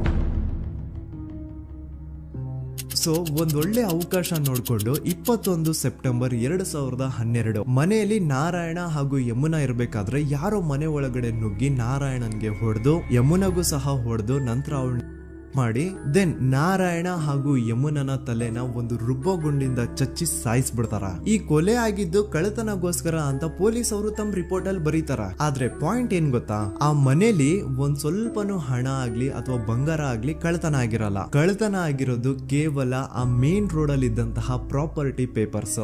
ಎಂತ ಕೋಇನ್ಸಿಡೆನ್ಸ್ ನೋಡಿ, ಯಾವ ಒಂದು ಜಮೀನಿನ ಪತ್ರ ನಾರಾಯಣ ಮನೆಯಿಂದ ಕಳ್ಳತನ ಆಗಿದ್ವೋ ಅದೇ ಒಂದು ಜಮೀನಲ್ಲಿ 10 ವರ್ಷ ಆದ ನಂತರ ಒಂದು ದೊಡ್ಡ ಹೋಟೆಲ್ ಸ್ಥಾಪನೆ ಆಗುತ್ತೆ ಅಂಡ್ ಆ ಹೋಟೆಲ್ ನ ಇನಾಗ್ರೇಷನ್ ಗೆ ಚಿಕ್ಕ ಗೌಡ್ರು ಬರ್ತಾರ. ಸೊ ಈಗೇನು ನಾರಾಯಣ ಹಾಗೂ ಯಮುನನ ಕೊಲೆ ಆಗಿದ್ಯೋ ಇದಾಗಿದ್ದು 20 ದಿನ ಆದ್ಮೇಲೆ ಸೌಜನ್ಯ ಜೊತೆ ಅಂತ ನಿರ್ದಯ ಘಟನೆ ಆಗಿದ್ದು. ಸೊ ಪೊಲೀಸ್ ಅವರು ಸೌಜನ್ಯ ಕೇಸಲ್ಲಿ ಸಂತೋಷ್ ರಾವ್ನ ಫಿಟ್ ಮಾಡೋದಲ್ದೆ ಈ ಒಂದು ನಾರಾಯಣ ಹಾಗೂ ಯಮುನಾ ಕೇಸಲ್ಲೂ ಸಹ ಸಂತೋಷ್ ರಾವ್ನೆ ಫಿಟ್ ಮಾಡಿರ್ತಾರ. ಇಲ್ಲಿ ಡೇಟ್ಸ್ ನ ಸ್ವಲ್ಪ ನೆನ್ಪಿಟ್ಕೊಳ್ಳಿ. ನಾರಾಯಣ ಹಾಗೂ ಯಮುನನ ಕೊಲೆ ಆಗಿದ್ದು 21 ಸೆಪ್ಟೆಂಬರ್ 2012 ಅಂಡ್ ಸಂತೋಷ್ ರಾವ್ ಧರ್ಮಸ್ಥಳ ಬಂದಿದ್ದು 9 ಅಕ್ಟೋಬರ್ 2012, 20 ದಿನ ಆದ್ಮೇಲೆ. ಸೊ ನಾರಾಯಣ ಹಾಗೂ ಯಮುನನ ಕೊಲೆ ಆದಾಗ ಊರಲ್ಲೇ ಇಲ್ದೆ ಎಲ್ಲೋ ಶೃಂಗೇರಿಯಲ್ಲಿ ಯಾವುದೋ ಒಂದು ಹೋಟೆಲ್ ಅಲ್ಲಿ ಕೆಲಸ ಮಾಡ್ತಿದ್ದಂತಹ ಸಂತೋಷ್ ರಾವ್ ಹೇಗೆ ಈ ಒಂದು ಕೇಸಲ್ಲಿ ಆರೋಪಿ ಆಗ್ತಾನೆ? ಸೊ ಇದೇ ಒಂದು ಪಾಯಿಂಟ್ ನ ನೋಟಿಸ್ ಮಾಡಿ ಗಿರೀಶ್ ಮುಟ್ಟಣ್ಣನವರು ಧರ್ಮಸ್ಥಳಕ್ಕೆ ಬಂದು ಸಂತೋಷ್ ನ ಲಾಯರ್ ಜೊತೆ ಡಿಸ್ಕಸ್ ಮಾಡ್ತಾರ. ದೆನ್ ಫೈನಲಿ ಏನೋ ತಪ್ಪು ಮಾಡದೆ ಸುಳ್ಳು ಆರೋಪಗಳಿಂದ ಕರಪ್ಟ್ ಪೊಲೀಸ್ ಆಫೀಸರ್ಸ್ ನ ಮಿಸ್ಲೀಡಿಂಗ್ ಇನ್ವೆಸ್ಟಿಗೇಷನ್ ಇಂದ ಸಂತೋಷ್ ರಾವ್ ತನ್ನ ಜೀವನದ 8-10 ವರ್ಷನ ಜೈಲಲ್ಲಿ ಕಳೆದು ಫೈನಲಿ ರಿಲೀಸ್ ಆಗ್ತಾನೆ. ಒಂಥರ ಈ ಕೇಸಿಂದ ಸಂತೋಷ್ ರಾವ್ನ ಇಡೀ ಲೈಫ್ ಸ್ಪಾಯ್ಲ್ ಆಗೋಯ್ತು. ಈಗ ಸಂತೋಷ್ ರಾವ್ ರಿಯಲ್ ಆರೋಪಿ ಅಲ್ಲ ಅಂತ ಕೋರ್ಟ್ ಅಲ್ಲಿ ಪ್ರೂವ್ ಆಯ್ತು. ಹಾಗಿದ್ರೆ ರಿಯಲ್ ಆರೋಪಿ ಯಾರು? ಪೊಲೀಸ್ ಅವರು ಯಾಕೆ ಕೇಸಲ್ಲಿ ಇಷ್ಟೊಂದು ಅನ್ಫೇರ್ ಇನ್ವೆಸ್ಟಿಗೇಷನ್ ಮಾಡಿದ್ರು? ಯಾರ ರಿಯಲ್ ಹೆಸರನ್ನ ಮುಚ್ಚಿಡ್ಲಿಕ್ಕೆ ಪೊಲೀಸ್ ಆಫೀಸರ್ಸ್ ಈ ಒಂದು ಕೇಸಲ್ಲಿ ಸಂತೋಷ್ ರಾವ್ನ ಸಿಗ್ಹಾಕ್ಸಿದ್ರು? ಇದೆಲ್ಲ ಥಿಂಕ್ ಮಾಡ್ತಾ ಹೋದ್ರೆ ನೋಡಿ ಆ ಊರಲ್ಲಿ ಆ ಪೊಲೀಸ್ ಆಫೀಸರ್ಸ್ಗೆ ಲಂಚ ಕೊಡೋಷ್ಟು, ಒಂದು ಪೊಲೀಸ್ ಇನ್ವೆಸ್ಟಿಗೇಷನ್ ನ ಸ್ಟಾಪ್ ಮಾಡೋಷ್ಟು ಅಥವಾ ಆ ಇನ್ವೆಸ್ಟಿಗೇಷನ್ ನ ಮಿಸ್ಲೀಡ್ ಮಾಡೋಷ್ಟು ಇನ್ಫ್ಲುಯೆನ್ಸ್ ಆಗ್ಲಿ, ಪವರ್ ಆಗ್ಲಿ ಅಥವಾ ಮನಿ ಆಗ್ಲಿ ಊರಿನ ಗೌಡ್ರು ಹತ್ರ ಮಾತ್ರ ಇದ್ದಿದ್ದು. ಸೊ ಈಗ ಸಂಶಯದ ಮುಳ್ಳು ಗೌಡ್ರು ಕಡೆ ತಿರುಗುತ್ತಾ ನೋಡಿ. ಪೊಲೀಸ್ ಅವರು ಸುಮ್ನೆ ಸಂತೋಷ್ ರಾವ್ನ ನಾರಾಯಣ ಹಾಗೂ ಯಮುನಾ ಕೇಸಲ್ಲಿ ಫಿಟ್ ಮಾಡಿದ್ರು. ಈಗ ಆ ಒಂದು ಕೊಲೆ ಪ್ರಕರಣಕ್ಕೂ ಸಂತೋಷ್ ರಾವ್ಗೂ ಏನು ಸಂಬಂಧನೇ ಇರ್ಲಿಲ್ಲ. ಹಂಗೆ ಥಿಂಕ್ ಮಾಡಿ ನಾರಾಯಣ ಸತ್ರೆ ಅಥವಾ ಅವನ ತಂಗಿ ಯಮುನಾ ಸತ್ರೆ ಯಾರಿಗ ಅಡ್ವಾಂಟೇಜ್ ಆಗುತ್ತೆ? ಊರಿನ ಗೌಡ್ರಿಗೆ, ಯಾಕಂದ್ರೆ ಅವ್ರಿಗ ಜಮೀನ್ ಸಿಗುತ್ತಾ. ಸೊ ಈಗ ನಾರಾಯಣ ಹಾಗೂ ಯಮುನಾ ಕೇಸಲ್ಲಿ ಸಂತೋಷ್ ರಾವ್ ಆರೋಪಿ ಅಲ್ಲ ಅಂತ ಪ್ರೂವ್ ಆದ್ಮೇಲೆ ಹಾಗಿದ್ರೆ ಆ ಕೊಲೆ ಮಾಡ್ದವ್ರು ಯಾರು ಅಂತ ಹಾಗೆ ಥಿಂಕ್ ಮಾಡಿದ್ರೆ ಗಿರೀಶ್ ಮುಟ್ಟಣ್ಣನವರಿಗೆ ಆ ಊರಿನ ಗೌಡ್ರ ಮೇಲೆ ಡೌಟ್ ಬರುತ್ತೆ. ಅದೇ ಒಂದು ಡೌಟ್ ಅಲ್ಲಿ ಗಿರೀಶ್ ಮುಟ್ಟಣ್ಣನವರು ಮಹೇಶ್ ತಿಮ್ರೊಡ್ಡಿ ಅಂತ ಇನ್ನೊಬ್ರ ಜೊತೆ ಸೇರ್ಕೊಂಡು ಈ ಹಿಂದೆ ಆ ಒಂದು ಊರಲ್ಲಿ ಆ ಧರ್ಮಸ್ಥಳದಲ್ಲಿ ಈ ಊರಿನ ಗೌಡ್ರು ಯಾವ್ದಾವ್ದೆಲ್ಲ ಕ್ರೈಮ್ಗಳು ಮಾಡಿದಾರೆ ಅಂತ ಊರಿನ ಜನರಿಂದ ತಿಳ್ಕೊತಾರ. ನಂತರ ಆ ಊರಿನ ಜನ ಯಾವ್ದಾವ್ದೆಲ್ಲ ಮ್ಯಾಟರ್ಸ್ ಹೇಳಿದ್ರು ಆ ಕೇಸ್ ಫೈಲ್ಸ್ ನೆಲ್ಲ ತಿರುಗಿಸಿ ಮುರುಗಿಸಿ ನೋಡಿದಾಗ ನೀವು ನಂಬಲ್ಲ, ಸೌಜನ್ಯ ಕೇಸ್ ಏನೇನು ಅಲ್ಲ, ಅದಕ್ಕಿಂತ ಭೀಕರ ಕೊಲೆಗಳು ಧರ್ಮಸ್ಥಳದಲ್ಲಿ ಆಗಿವೆ ಅಂಡ್ ಎಲ್ಲಾ ಕೊಲೆಗಳ ಹಿಂದೆ ಗೌಡ್ರು ಕುಟುಂಬದ್ದೇ ಕೈ ಇದೆ ಅಂತ ಎದ್ದು ಕಾಣಿಸುತ್ತೆ. 1977 ವೇದಾವಲ್ಲಿ ಕೇಸ್. ಧರ್ಮಸ್ಥಳ ಹತ್ತಿರ SDM ಪ್ರೈಮರಿ ಅಂಡ್ ಹೈಸ್ಕೂಲ್ ಅಂತ ಒಂದು ಸ್ಕೂಲ್ ಇರುತ್ತೆ. ಅಂಡ್ ಈ ಒಂದು ಪ್ರೈವೇಟ್ ಸ್ಕೂಲ್ ಬೇರೆ ಯಾರ್ದು ಅಲ್ಲ, ಆ ಗೌಡ್ರು ಕುಟುಂಬದ. ಈ ಸ್ಕೂಲ್ ಅಲ್ಲಿ 1977 ಅಲ್ಲಿ ವೇದಾವಲ್ಲಿ ಅಂತ ಒಬ್ರು ಟೀಚರ್ ವರ್ಕ್ ಮಾಡ್ತಿರ್ತಾರ. ವೇದಾವಲ್ಲಿ ಆ ಟೀಚರ್ ಜಾಬ್ಗೆ ತುಂಬಾನೇ ಓವರ್ ಕ್ವಾಲಿಫೈಡ್. ಅವರ ಕ್ವಾಲಿಫಿಕೇಶನ್ಸ್ ನ ಗಮನದಲ್ಲಿ ಇಟ್ಕೊಂಡ್ರೆ ಅವ್ರಿಗೆ HM ಅಥವಾ ಪ್ರಿನ್ಸಿಪಲ್ ನ ಪೋಸ್ಟ್ ಸಿಗ್ಬೇಕು. ಆದ್ರೂ ಸಹ ವೇದಾವಲ್ಲಿ ಆಸ್ ಎ ಟೀಚರ್ ಆಗಿನೇ ಕೆಲಸ ಮಾಡ್ಕೊಂಡು ಹೋಗ್ತಿರ್ತಾರ.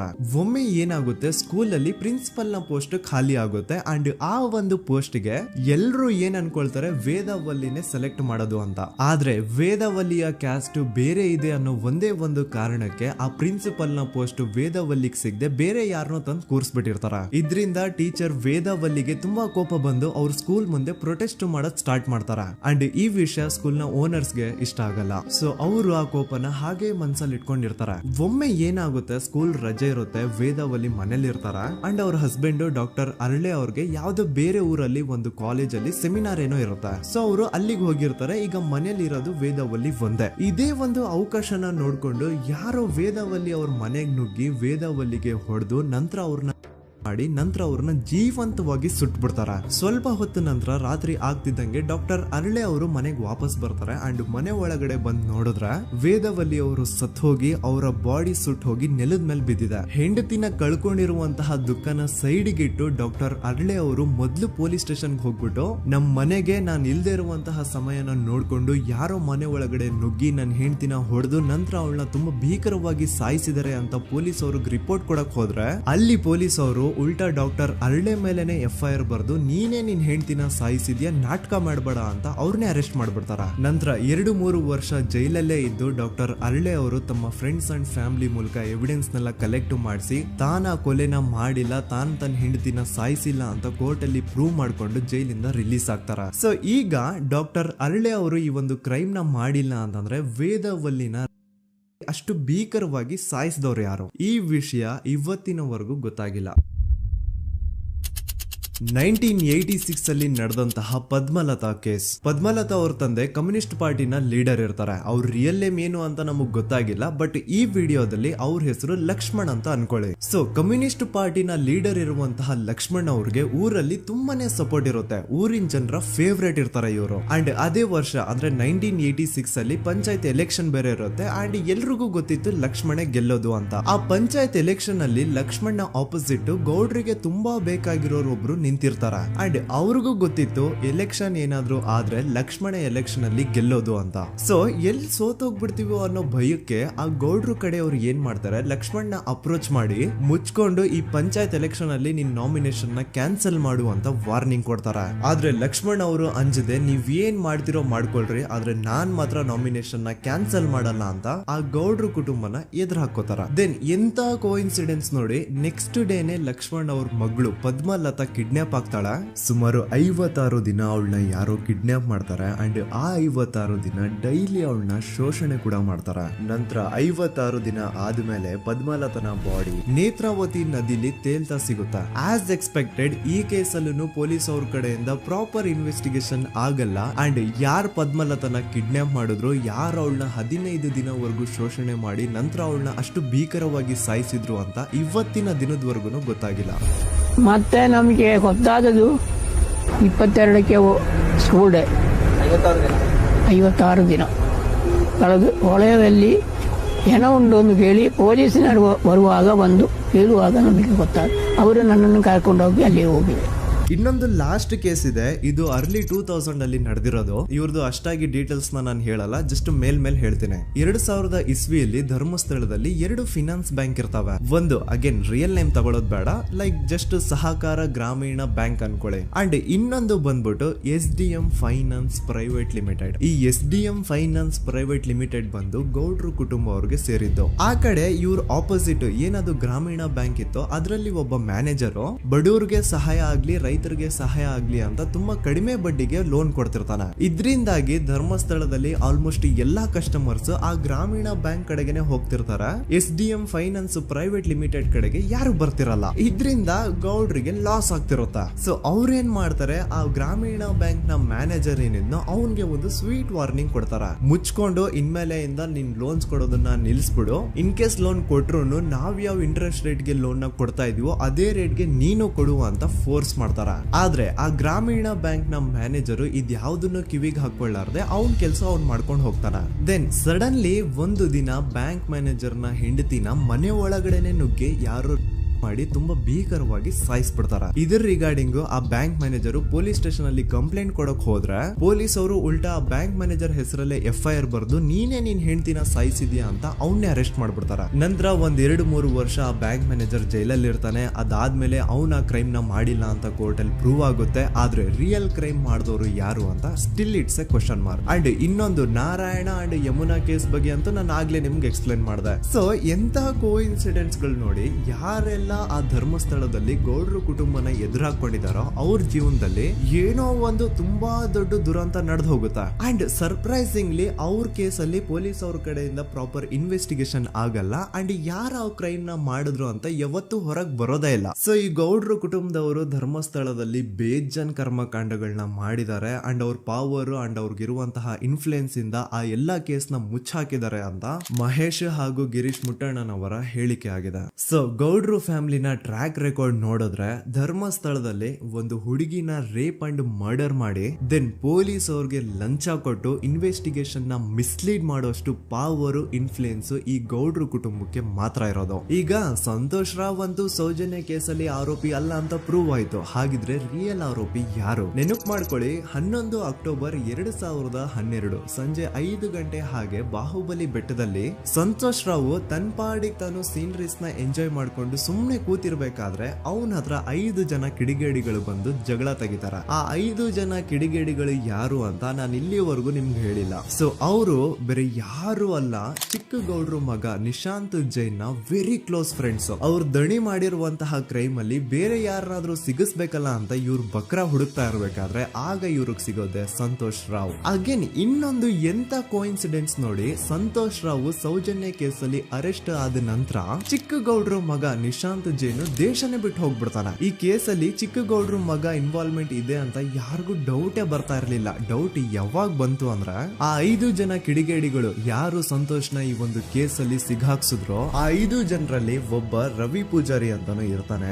ಅವನ್ಗೆ ತಾನು ತಪ್ಪು ಮಾಡಿದೀನಿ ಅಂತ ಗಿಲ್ಟ್ ಕಾಡುತ್ತೋ ಅಥವಾ ಬೇರೆ ಏನೋ ಗೊತ್ತಿಲ್ಲ. ಆದ್ರೆ ಅವನೇ ಸ್ವತಃ ಪೊಲೀಸ್ ಅವ್ರ ಹತ್ರ ಹೋಗ್ಬಿಟ್ಟು ಸೌಜನ್ಯ ಕೇಸಲ್ಲಿ ನಿಜವಾದ ಆರೋಪಿ ಸಂತೋಷ್ ಅಲ್ಲ ಕಂಡ್ರು, ಅವನ್ನ ಸುಮ್ನೆ ಸಿಗಾಕ್ಸಿರೋದಷ್ಟೇ. ನಿಜವಾದ ಆರೋಪಿಗಳು ಚಿಕ್ಕ ಗೌಡ್ರು ಮಗ ನಿಶಾಂತ್ ಜೈನ್ ಅಂಡ್ ಅವನ್ ಫ್ರೆಂಡ್ಸ್ ಸೂರಜ್, ಕಿರಣ್ ಅಂಡ್ ಕಣ್ಮಣಿ ಅಂತ. ಈ ಎಲ್ಲಾ ವಿಷಯನ ರವಿ ಪೂಜಾರಿ ಪೊಲೀಸ್ ಅವ್ರಿಗೆ ತಿಳಿಸ್ತಾನೆ. ಅಗೇನ್ ಎಂತ ಒಂದು ಕೋಇನ್ಸಿಡೆನ್ಸ್ ನೋಡಿ, ಈ ವಿಷಯಗಳನ್ನ ಊರಿನ ಜನರು ಮುಂದೆ ಹೇಳಿದಂತಹ ರವಿ ಪೂಜಾರಿ ಆಕಸ್ಮಿಕವಾಗಿ ಸತ್ ಹೋಗ್ಬಿಡ್ತಾನೆ. ಇವನು ಹೇಳಿದ್ದು ನಿಜ ಅಂತ ಜನರಿಗೆ ಯಾವಾಗ ಕನ್ಫರ್ಮ್ ಆಗುತ್ತೆ ಅಂದ್ರೆ ಸೌಜನ್ಯಗೆ ತುಂಬಾ ಹತ್ರವಾದವ್ರು ಒಬ್ರು ಯಶೋಧ ಅನ್ನೋರು ಕೋರ್ಟ್ ಅಲ್ಲಿ ಬಂದ್ಬಿಟ್ಟು ಸೌಜನ್ಯ ಕೊಲೆ ಆಗಿದ್ದ ದಿನ ಆ ಒಂದು ಸ್ಪಾಟ್ ಅಲ್ಲಿ ನಾನು ಈ 3 ಜನರನ್ನ ನೋಡಿದ್ದೆ ಅಂತ ಸಾಕ್ಷಿ ಹೇಳ್ತಾರೆ. ಈಗ ಎಲ್ಲಾ ಡಾಟ್ಸ್ ನ ಕನೆಕ್ಟ್ ಮಾಡ್ತಾ ಹೋದ್ರೆ ಸೌಜನ್ಯ ಕೇಸ್ ಒಂದೇ ಅಲ್ಲ, ನಾರಾಯಣ ಹಾಗೂ ಯಮುನಾ ಕೇಸಲ್ಲೂ, ವೇದವಲ್ಲಿ ಕೇಸಲ್ಲೂ, ಆ ಬ್ಯಾಂಕ್ ಮ್ಯಾನೇಜರ್ ನ ಕೇಸಲ್ಲೂ ಹಾಗೂ ಪದ್ಮಲತಾ ಕೇಸಲ್ಲೂ ಸೀದಾ ಡೈರೆಕ್ಟ್ ಡೌಟ್ ಬರೋದೆ ಊರಿನ ಗೌಡ್ರ ಮೇಲೆ. I really want to appreciate Kudla rampage YouTube channel, third eye YouTube channel, Girish ಮುಟ್ಟಣ್ಣನವರು ಸರ್ ಹಾಗೂ ಮಹೇಶ್ ಅವರು ಅಂಡ್ ಆಲ್ ಅದರ್ಸ್. ಇವರ ಕಾನ್ಸ್ಟೆಂಟ್ ಎಫರ್ಟ್ಸ್ ಇಂದಾನೆ ಸತ್ಯ ಏನಂತ 1 by 1 ಹೊರಗೆ ಬರ್ತಿದೆ. And they are trying their level best to catch real criminals. At present Soujanya case ಬಗ್ಗೆ ಅಪ್ಡೇಟ್ ಏನು ಅಂತಂದ್ರೆ ಹೈಕೋರ್ಟ್ ವರೆಗೂ ಈ ಒಂದು ಕೇಸ್ ಹೋಗಿದೆ. ಅಂಡ್ ಈ ಕೇಸ್ ಅಲ್ಲಿ ಈಗ ಇನ್ನೊಮ್ಮೆ ಮತ್ತೆ ಫ್ರೆಶ್ ಆಗಿ ರೀಇನ್ವೆಸ್ಟಿಗೇಷನ್ ಸ್ಟಾರ್ಟ್ ಆಗಬೇಕು ಅಂತ ಹೋರಾಟ ನಡೀತಿದೆ. ಸುದೂತ ಪ್ರಜೆಗಳೇ, ಇದಾಗಿತ್ತು ಸೌಜನ್ಯ ಕೇಸ್ ಬಗ್ಗೆ ನಮ್ಮ ಒಂದು ಡೀಟೇಲ್ಡ್ ವಿಡಿಯೋ. ಈ ವಿಡಿಯೋದಲ್ಲಿ ನನ್ನಿಂದ ಎಲ್ಲಾದ್ರೂ ಏನಾದ್ರೂ ಚಿಕ್ಕ ಪುಟ್ಟ ಇನ್ಫಾರ್ಮೇಶನ್ ಮಿಸ್ ಆಗಿದ್ರೆ ಅಥವಾ ಮಿಸ್ಟೇಕ್ ಆಗಿದ್ರೆ ಅದನ್ನ ದಯವಿಟ್ಟು ಕಮೆಂಟ್ ಸೆಕ್ಷನ್ ಅಲ್ಲಿ ಹೈಲೈಟ್ ಮಾಡಿ. ಈ ವಿಡಿಯೋ ಯಾವಾಗ ಯೂಟ್ಯೂಬ್ ಇಂದ ಡಿಲೀಟ್ ಆಗುತ್ತೋ ನನ್ಗಂತೂ ಗೊತ್ತಿಲ್ಲ. ಸೊ ಪ್ಲೀಸ್ ಆದಷ್ಟು ಬೇಗ ಇದನ್ನ ಎಲ್ಲಾ ಕಡೆ ಶೇರ್ ಮಾಡಿ. ಓಕೆ ಪ್ರಜೆಗಳೇ, ಇವತ್ತಿಗಿಷ್ಟು ಸಾಕು ಅನ್ಕೊಳ್ತೀನಿ. ನಾನು ನಿಮ್ಮ ದೂತ ಸಮೀರ್ ಎಂಡಿ. ಮತ್ತೆ ಸಿಗ್ತೀನಿ ನೆಕ್ಸ್ಟ್ ವಿಡಿಯೋದಲ್ಲಿ.